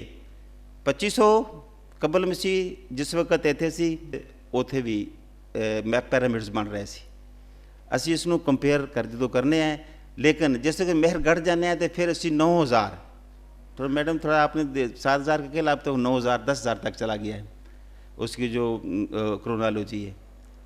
तो उससे हम लेकर आज तक जिसमें हमारा सिर्फ एक जो है ना 1000 बल्कि 700-800 का डिफरेंस है, जो 1200 से लेकर 600 तक, उसके बाद हमारा गंदारा शुरू हो जाता है।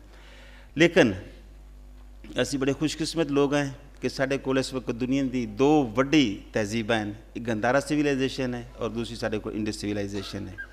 हड़प्पा के हवाले नाल क्योंकि मैं उत्ते प्रैक्टिकली काम किया है और काफ़ी सारी चीज़ां हैं और मेरा ख्याल टाइम भी उस हिसाब नाल नहीं है कि असी इसनूं मज़ीद अगे करिए। अगर किसी को कोई सवाल होएगा तो मैं इंशाअल्लाह उसका जरूर जवाब देवांगा। Thank you.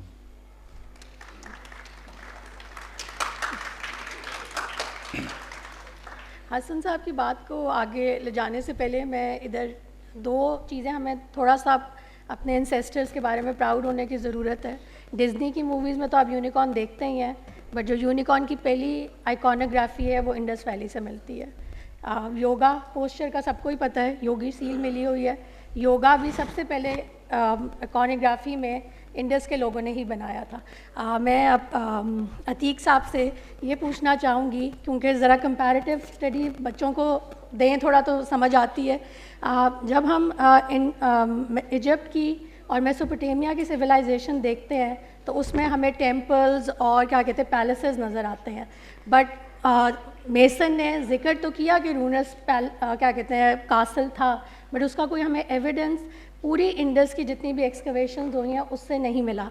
तो मैं अतीक साहब से कहूँगी कि ज़रा इस पर रोशनी डालें और ये भी डालें कि अगर टेम्पल और पैलेस नहीं था तो फिर इंडस की क्या फॉर्म ऑफ गवर्नमेंट थी, क्योंकि इस पर भी बहुत से स्कॉलर्स ने बहुत से हाइपोथेसिस दिए हुए हैं और मैं चाहती हूँ अतीक साहब बताएं ताकि जो बच्चे बैठे हुए हैं उनको स्पेशली इस बारे में पता चले।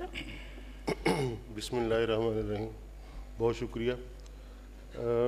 फॉर्म ऑफ गवर्नमेंट और उसका कंपैरिजन विद अदर सिविलाइजेशंस, लेकिन उससे पहले मैं पंजाबी सोच करना चाह रहा था, माजरत देना मैं पंजाबी जी करांगा और टिका के करांगा। ਉਹ ਕਹਿੰਦੇ ਨੇ ਕਿ ਅੱਲਾ ਦੇ ਨਾਲ ਸਵਾਲ ਜਵਾਬ ਸ਼ੁਰੂ ਹੋਣ ਤੋਂ ਪਹਿਲਾਂ ਬੰਦੇ ਨੂੰ ਜੋ ਅੱਲਾ ਨੇ ਇਨਫੋਰਮੇਸ਼ਨ ਦਿੱਤੀ ਹੁੰਦੀ ਹੈ ਉਹਨੂੰ ਬੰਦਾ ਸਟੱਡੀ ਕਰ ਲਿਆ ਆਪਣੀ ਜ਼ਿੰਦਗੀ ਦੇ ਵਿੱਚ।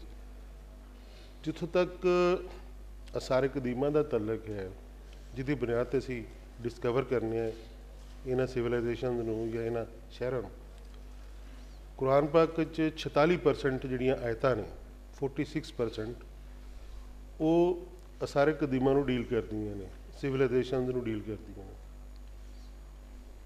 6666 ਵਿੱਚੋਂ 46% ਵੇਖ ਲਓ ਔਰ ਉਹ ਗਿਣ ਕੇ ਵੀ ਵੇਖ ਲਓ। ਡਾਕਟਰ ਗੁਲਾਮ ਜਿਲਾਨੀ ਬਰਕ ਨੇ ਵੈਸੇ ਬੜਾ ਕੰਮ ਕੀਤਾ ਇਹਦੇ 'ਤੇ, ਉਹਨਾਂ ਨੇ ਇੱਕ ਕਿਤਾਬ ਵੀ ਲਿਖੀ ਹੈ। 26 ਅੰਬੀਆ ਕਰਾਮ ਦਾ ਜ਼ਿਕਰ, 26 ਅੰਬੀਆ अलैहिस्सलाम ਦਾ ਜ਼ਿਕਰ ਕੁਰਾਨ ਪਾਕ ਵਿੱਚ ਮੌਜੂਦ ਹੈ। ਅਹਾਦੀਸ ਵਿੱਚ 1,24,000 ਨੇ ਜਿਹੜੇ ਪੂਰੀ ਦੁਨੀਆ 'ਤੇ ਆਏ ਨੇ। ਬੀਇੰਗ ਐਨ ਆਰਕੀਓਲੋਜਿਸਟ, ਮਤਲਬ ਮੈਂ ਔਰ ਹਸਨ ਜਿਹੜੇ ਨੇ ਇਹ ਦੋਵੇਂ ਅਸੀਂ ਕਲਾਸ ਫੈਲੋ, 1 ਸਾਲ ਮੇਰੇ ਸੀਨੀਅਰ ਨੇ, ਔਰ ਅਸੀਂ ਪਲਾਨ ਕੀਤਾ ਕਿ ਇੱਕ ਆਰਕੀਓਲੋਜਿਸਟ ਬਣੇਗਾ, ਇੱਕ ਮਿਊਜ਼ੀਓਲੋਜਿਸਟ ਬਣੇਗਾ। ਔਰ ਜਿਹੜੇ ਅੱਛੇ ਲੋਕ ਪ੍ਰੋਡਿਊਸ ਪੰਜਾਬ ਨੇ ਕੀਤੇ ਨੇ, ਚਾਹੇ ਉਹ 8000 ਸਾਲ ਕਬਲੇ ਮਸੀਹ ਤੋਂ ਹੋਣ ਜਾਂ 2023 'ਚ ਹੋਣ, ਉਹਨਾਂ ਦੀ ਅਸੀਂ ਇਹ ਦੋ ਇਸ ਟਾਈਮ ਤੁਹਾਡੇ ਕੋਲ ਮਿਸਾਲਾਂ ਮੌਜੂਦ ਹਨ। ਉਸ ਦੀ ਬੁਨਿਆਦ, ਉਸ ਦੀ ਵਜ੍ਹਾ ਕਿ ਸਿਰਫ 100 ਸਾਲ ਹੋਇਆ ਡਿਸਕਵਰੀ ਨੂੰ ਹੜੱਪਾ ਦੀ, ਔਰ ਇਹਦੇ 'ਚ ਬੇਸ਼ੁਮਾਰ PhDs ਹੋਈਆਂ, ਯਾਨੀ ਕਿ ਮਟੀਰੀਅਲ ਕਲਚਰ ਦੇ ਉੱਤੇ ਬੜਾ ਕੰਮ ਹੋਇਆ। ਮਸਲਨ ਫਿਗੂਰਿਨਸ 'ਤੇ ਕੰਮ ਹੋਇਆ, PhD ਹੋ ਗਈ ਫਿਗੂਰਿਨਸ ਕੀ ਨੇ, ਉਹਨਾਂ ਦਾ ਮਜ਼ਹਬ ਕੀ ਸੀ ਜਾਂ ਕੀ ਸੋਚਦੇ ਸਨ। ਅੱਛਾ, ਫਿਰ ਉਹਨਾਂ ਦੀ ਫਾਇਰ ਟੈਕਨੋਲੋਜੀ, ਅੱਗ ਕਿਸ ਤਰ੍ਹਾਂ ਬਾਲਦੇ ਸਨ, ਉਹਨਾਂ ਦਾ ਆਰਕੀਟੈਕਚਰ, ਉਹਨਾਂ ਦਾ ਸੈਨੀਟੇਸ਼ਨ ਸਿਸਟਮ, ਅੱਛਾ ਉਹਨਾਂ ਦਾ ਟ੍ਰੇਡ ਸਿਸਟਮ, ਇਹ ਸਾਰੇ ਦਾ ਸਾਰਾ ਜਿਹੜਾ ਨਾ ਇਹ ਆਲਰੇਡੀ ਕੰਮ ਹੋ ਚੁੱਕਾ ਹੈ। ਲੇਕਿਨ ਜਿਹੜਾ ਕੰਮ ਨਹੀਂ ਹੋਇਆ, ਕਿਉਂਕਿ ਮੈਂ ਜਦੋਂ ਪਹਿਲੀ ਕਿਤਾਬ ਲਿਖੀ ਸੀ ਕੁਰਾਨਿਕ ਕਨਸੈਪਟ ਆਫ ਆਰਕੀਓਲੋਜੀ, ਉਹਨੇ ਕਿ ਉਹਦਾ ਉਰਦੂ ਤਰਜਮਾ ਤੇ ਸੀ ਕਿ ਨਿਸ਼ਾਨਾ ਤੇ ਇਬਰਤ, ਕੁਰਾਨ में सारे कदीमा की हकीकत। ਉਸ ਪੁਆਇੰਟ ਆਫ ਵਿਊ ਦੇ ਨਾਲ ਅਸੀਂ ਸਮਝਦੇ ਹਾਂ ਕਿ ਸ਼ਾਇਦ ਜਿਹੜੀਆਂ ਮਜ਼ਹਬੀ ਕਿਤਾਬਾਂ ਨੇ, ਕੁਰਾਨ ਪਾਕ ਹੈ, ਬਾਈਬਲ ਹੈ, ਗੀਤਾ ਵੇ, ਹੋਰ ਚੀਜ਼ਾਂ ਨੇ, ਇਹ ਸ਼ਾਇਦ ਇਹਦਾ ਤਲਕ ਮਜ਼ਹਬ ਨਾਲ, ਮੈਂ ਕਹਿੰਦਾ ਇਹਦਾ ਤਲਕ ਸਮਾਜੀਆਤ ਨਾਲ ਹੁੰਦਾ ਹੈ। ਉਹਦੇ 'ਚ ਤੁਸੀਂ ਕੁਝ ਚੀਜ਼ਾਂ ਸਿੱਖਣੀਆਂ ਹੁੰਦੀਆਂ। ਹੁਣ ਕੰਪੈਰੀਜ਼ਨ ਬੰਦਾ ਉਦੋਂ ਕਰ ਸਕਦਾ ਵੇ ਕਿਸੇ ਵੀ ਚੀਜ਼ ਦੇ ਬਾਰੇ, ਕਿਸੇ ਵੀ ਸਿਵਲਾਈਜੇਸ਼ਨ ਦਾ, ਕਿ ਜਦੋਂ ਉਹਨੂੰ ਉਸ ਖਿੱਤੇ ਦੀ ਕੈਮਿਸਟਰੀ ਦਾ ਪਤਾ ਹੋਵੇ, ਲੋਕ ਕੈਸੇ ਸਨ। ਉਹ ਤੁਹਾਨੂੰ ਪਤਾ ਲੱਗਦਾ ਉਹਨਾਂ ਦੀਆਂ ਇਹਨਾਂ ਚੀਜ਼ਾਂ ਤੋਂ ਜਿਹੜੀਆਂ ਉਹ ਛੱਡ ਕੇ ਚਲੇ ਗਏ ਨੇ। ਇੰਡਸ ਸਕ੍ਰਿਪਟ ਦਾ ਵੀ ਬੜਾ ਇੱਕ ਇੰਟਰਸਟਿੰਗ ਵਾਕਿਆ ਤੁਹਾਨੂੰ ਮੈਂ ਦੱਸਾਂਗਾ ਕਿ ਹਜੇ ਤੱਕ ਇਹ ਟਾਈਮ ਹੋ ਗਿਆ 100 ਸਾਲ ਤੇ ਇੰਡਸ ਸਕ੍ਰਿਪਟ ਨਹੀਂ ਹੋ ਸਕਿਆ। ਕਿਉਂਕਿ ਮੈਂ 2018 'ਚ ਚਾਈਨਾ ਗਿਆ ਸੀ, ਉੱਥੇ ਇੱਕ ਕਾਨਫਰੰਸ ਸੀ international ancient capitals of the world, ਤੋਂ ਹੜੱਪਾ ਨੂੰ ਜਾਂ ਪਾਕਿਸਤਾਨ ਨੂੰ ਮੈਂ ਰਿਪਰੈਜ਼ੈਂਟ ਕੀਤਾ ਸੀ। ਅਤੇ ਉਹਦੇ 'ਚ ਇਹ ਵੇ ਕਿ ਜੀ ਇਹ ਆਰਕੀਓਲੋਜਿਸਟ ਨੇ, ਮੈਂ ਆਰਕੀਓ ਹਿਸਟੋਰੀਅਨ ਆ, ਮਿਊਜ਼ੀਅਮ ਬਣਾਉਣਾ, ਅਤੇ ਉਸ ਚੂੰਕਿ ਮਿਊਜ਼ੀਅਮ ਦੇ 'ਚ ਅਸੀਂ ਇੱਕ ਜਗ੍ਹਾ ਇੱਕ ਖੁਦਾਈਆਂ ਕਰਦੇ ਨੇ, ਉਹ ਮਟੀਰੀਅਲ ਲੈ ਕੇ ਆਉਂਦੇ ਹਾਂ, ਉਹਦੀ ਇੰਟਰਪ੍ਰੀਟੇਸ਼ਨ ਹੁੰਦੀ ਹੈ ਕਿ ਕਿਸ ਤਰੀਕੇ ਨਾਲ ਅਸੀਂ ਇਹਨੂੰ ਪੇਸ਼ ਕਰਨਾ।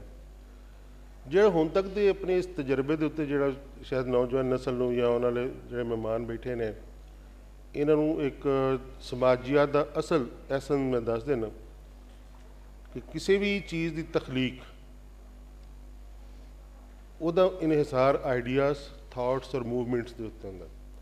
ਯਾਨੀ ਕਿ ਪਹਿਲਾਂ ਇੱਕ ਆਈਡੀਆ ਡਿਵੈਲਪ ਹੁੰਦਾ, ਫਿਰ ਉਹ ਇੱਕ ਥਾਟ ਬਣਦਾ, ਫਿਰ ਉਹ ਜਿਸ ਵੇਲੇ ਥਾਟ ਫਿਰ ਪੁਖਤਾ ਹੁੰਦਾ ਅਤੇ ਫਿਰ ਇੱਕ ਮੂਵਮੈਂਟ ਬਣਦੀ, ਤਹਿਰੀਕ ਬਣਦੀ। ਜਿਸ ਤਰ੍ਹਾਂ ਨੈਣ ਸੁਖ ਸਾਹਿਬ ਨੇ ਵੀ ਦੱਸਿਆ, ਜਿਹੜੇ ਫੇਜ਼ਿਸ ਆਫ ਹਿਸਟਰੀ ਜਿਹੜੇ ਨੇ, ਤਾਰੀਖ ਦੇ ਜਿਹੜੇ ਮੁਖਤਲਿਫ ਅਦਵਾਰ ਨੇ, ਹੁਣ ਉਹਨਾਂ ਦੇ ਵਿੱਚੋਂ ਵੀ ਆਈਡੀਆਜ਼ ਥਾਟਸ ਮੂਵਮੈਂਟ ਵਿੱਚੋਂ ਵੀ 4 ਕਿਸਮਾਂ ਹੁੰਦੀਆਂ ਨੇ। ਇੱਕ ਹੁੰਦੀ ਰੈਜ਼ਿਸਟੈਂਸ, ਜਦੋਂ ਅਸੀਂ ਦੁੱਲਾ ਭੱਟੀ ਦੀ ਗੱਲ ਕਰਨੇ ਆ, ਜਦੋਂ ਵੀਰ ਵਰਸ਼ਲ ਦੀ ਗੱਲ ਕਰਨੇ, ਜਿਹਨੇ ਸਿਕੰਦਰ ਆਜ਼ਮ ਨਾਲ ਸ਼ਾਹਕੋਟ 'ਚ ਲੜਾਈ ਕੀਤੀ, ਜਦੋਂ ਅਸੀਂ ਭਗਤ ਸਿੰਘ ਦੀ ਗੱਲ ਕਰਨੇ ਆ, ਤੇ ਜਦੋਂ ਅਸੀਂ ਅਹਿਮਦ ਖਾਨ ਖਰਲ ਦੀ ਗੱਲ ਕਰਨੇ ਆ, ਜਾਂ ਹੋਰ ਜਿਨ੍ਹਾਂ ਨੂੰ ਅਸੀਂ ਨਹੀਂ ਜਾਣਦੇ, ਇਹ ਤਾਂ ਹੋ ਗਈ ਰੈਜ਼ਿਸਟੈਂਸ। ਰੈਜ਼ਿਸਟੈਂਸ ਦੀ ਵਜ੍ਹਾ ਕੀ, ਕਿਉਂ ਰੈਜ਼ਿਸਟੈਂਸ ਹੋਈ, ਇਹ ਤਾਂ ਸਾਡਾ ਕੰਮ ਹੈ ਨਾ, ਉਹਨੂੰ ਐਕਸਪਲੋਰ ਕਰੀਏ। ਦੂਸਰਾ ਹੁੰਦਾ ਕ੍ਰੀਏਟਿਵਿਟੀ। ਕ੍ਰੀਏਟਿਵਿਟੀ ਦੇ ਵਿੱਚ ਇੰਡੀਆ ਉਹ ਨਹੀਂ ਕਰਦਾ ਕੋਟੇਰੀਆ ਨੂੰ, ਚਾਂਕੀਆ ਨੂੰ, ਲੇਕਿਨ ਮੇਰੀ ਰਿਸਰਚ ਇਹ ਹੈ ਕਿ ਉਹਦਾ ਤਲਕ ਜਿਹੜਾ ਹੈ ਉਹ ਚਿਨੌੜ ਦੇ ਇਲਾਕੇ ਨਾਲ ਸੀ, ਮਜ਼ਾਫਾਤੀ ਇਲਾਕੇ ਨਾਲ ਸੀ, ਕਿਉਂਕਿ ਸ਼ੋਰਕੋਟ ਜਿਹੜੀ ਸੀ ਇੱਕ ਇਲਾਕਾਈ ਰਿਆਸਤ ਹੁੰਦੀ ਸੀ ਉਸ ਵਕਤ ਦੀ, ਔਰ ਉੱਥੇ ਵੀ ਸਿਆਸਤ ਚੱਲਦੀ ਸੀ। ਔਰ ਉਹਨੇ ਬਹੁਤ ਵੱਡੀ ਕਿਤਾਬ ਲਿਖੀ ਹੈ ਅਰਥਸ਼ਾਸਤਰ। ਇਸੇ ਤਰੀਕੇ ਨਾਲ ਕੁਝ ਟਾਈਮ ਹੈਦਰ ਅਲੀ ਨੇ ਵੀ ਇੱਥੇ ਗੁਜ਼ਾਰਿਆ, ਟੀਪੂ ਸੁਲਤਾਨ ਦੇ ਵਾਲਿਦ ਨੇ, ਜਿਨ੍ਹਾਂ ਕੁਛ ਨਾ ਕੁਛ ਡਿਵੈਲਪਮੈਂਟ ਕੀਤੀ ਇਸ ਦੇ ਉੱਤੇ। ਉਸ ਤੋਂ ਬਾਅਦ ਫਿਰ ਸ਼ਾਹਜਹਾਨ, ਫਿਰ ਮਜ਼ਹਬ, ਜਿਹਦੇ 'ਚ ਬਾਬਾ ਗੁਰੂ ਨਾਨਕ ਇਸ ਇਲਾਕੇ ਸਨ। ਮੈਂ ਚੂੰਕਿ ਇਲਾਕਾਈ ਤਰੀਕ 'ਤੇ ਜੇ ਫਿਲਹਾਲ ਗੱਲ ਕਰ ਰਿਹਾ, ਫੈਸਲਾਬਾਦ ਦੇ ਹਵਾਲੇ ਨਾਲ, ਸਾਂਦਰਬਾਰ ਦੇ ਹਵਾਲੇ ਨਾਲ। ਅੱਛਾ, ਫਿਰ ਇੱਥੇ ਅਜ਼ਰ ਸੁਲਤਾਨ ਬਾਹੂ ਵੀ, ਇੱਥੇ ਜੈਨ ਮਜ਼ਹਬ ਦੇ ਬੜੇ ਥਿੰਕਰ ਇੱਥੇ ਮੌਜੂਦ ਸਨ। ਅੱਛਾ, ਹੁਣ ਇਹ ਚੀਜ਼ਾਂ ਕਿ ਆਈਡੀਆਜ਼, ਥਾਟਸ, ਮੂਵਮੈਂਟ, ਫਿਰ ਅੱਗੋਂ 4 ਹਿੱਸਿਆਂ 'ਚ ਤੁਸੀਂ ਤਸਕੀਮ ਕਰੋ, ਤੇ ਤੁਸੀਂ ਲਵੋ ਉਹਨਾਂ ਨੂੰ, ਅਗਰ ਉਹਨਾਂ ਦਾ ਮੁਤਾਲਿਆ ਵੀ ਕਿਸੇ ਦਾ ਕਰਨਾ ਹੈ, ਤੇ ਰੈਜ਼ਿਸਟੈਂਸ ਕੀ ਹੈ, ਡਿਵੈਲਪਮੈਂਟ ਕੀ ਹੈ, ਕ੍ਰੀਏਟਿਵਿਟੀ ਕੀ ਹੈ, ਔਰ ਮਜ਼ਹਬ ਕੀ ਹੈ। ਅੱਛਾ, ਇਹ ਹੈ ਤੇ ਇੱਕ ਵਕਤ ਦਾ ਇੱਕ ਸਫ਼ਰ ਹੁੰਦਾ।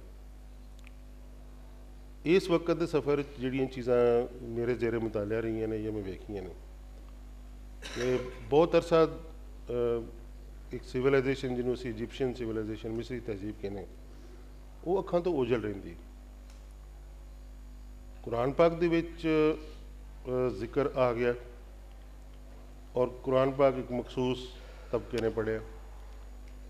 ਹਾरून ਰਸ਼ੀਦ, ਉਹਨੇ ਪੂਰੀ ਐਕਸਪੀਡੀਸ਼ਨ ਕੀਤੀ, ਸਾਹਬਾ ਕਰਾਮ ਵੀ ਏਨਸ਼ੀਅੰਟ ਸਿਵਲਾਈਜੇਸ਼ਨ ਦੇ ਤਲਾਸ਼ ਦੇ ਵਿੱਚ ਫਿਰਦੇ ਹੁੰਦੇ ਸੀ।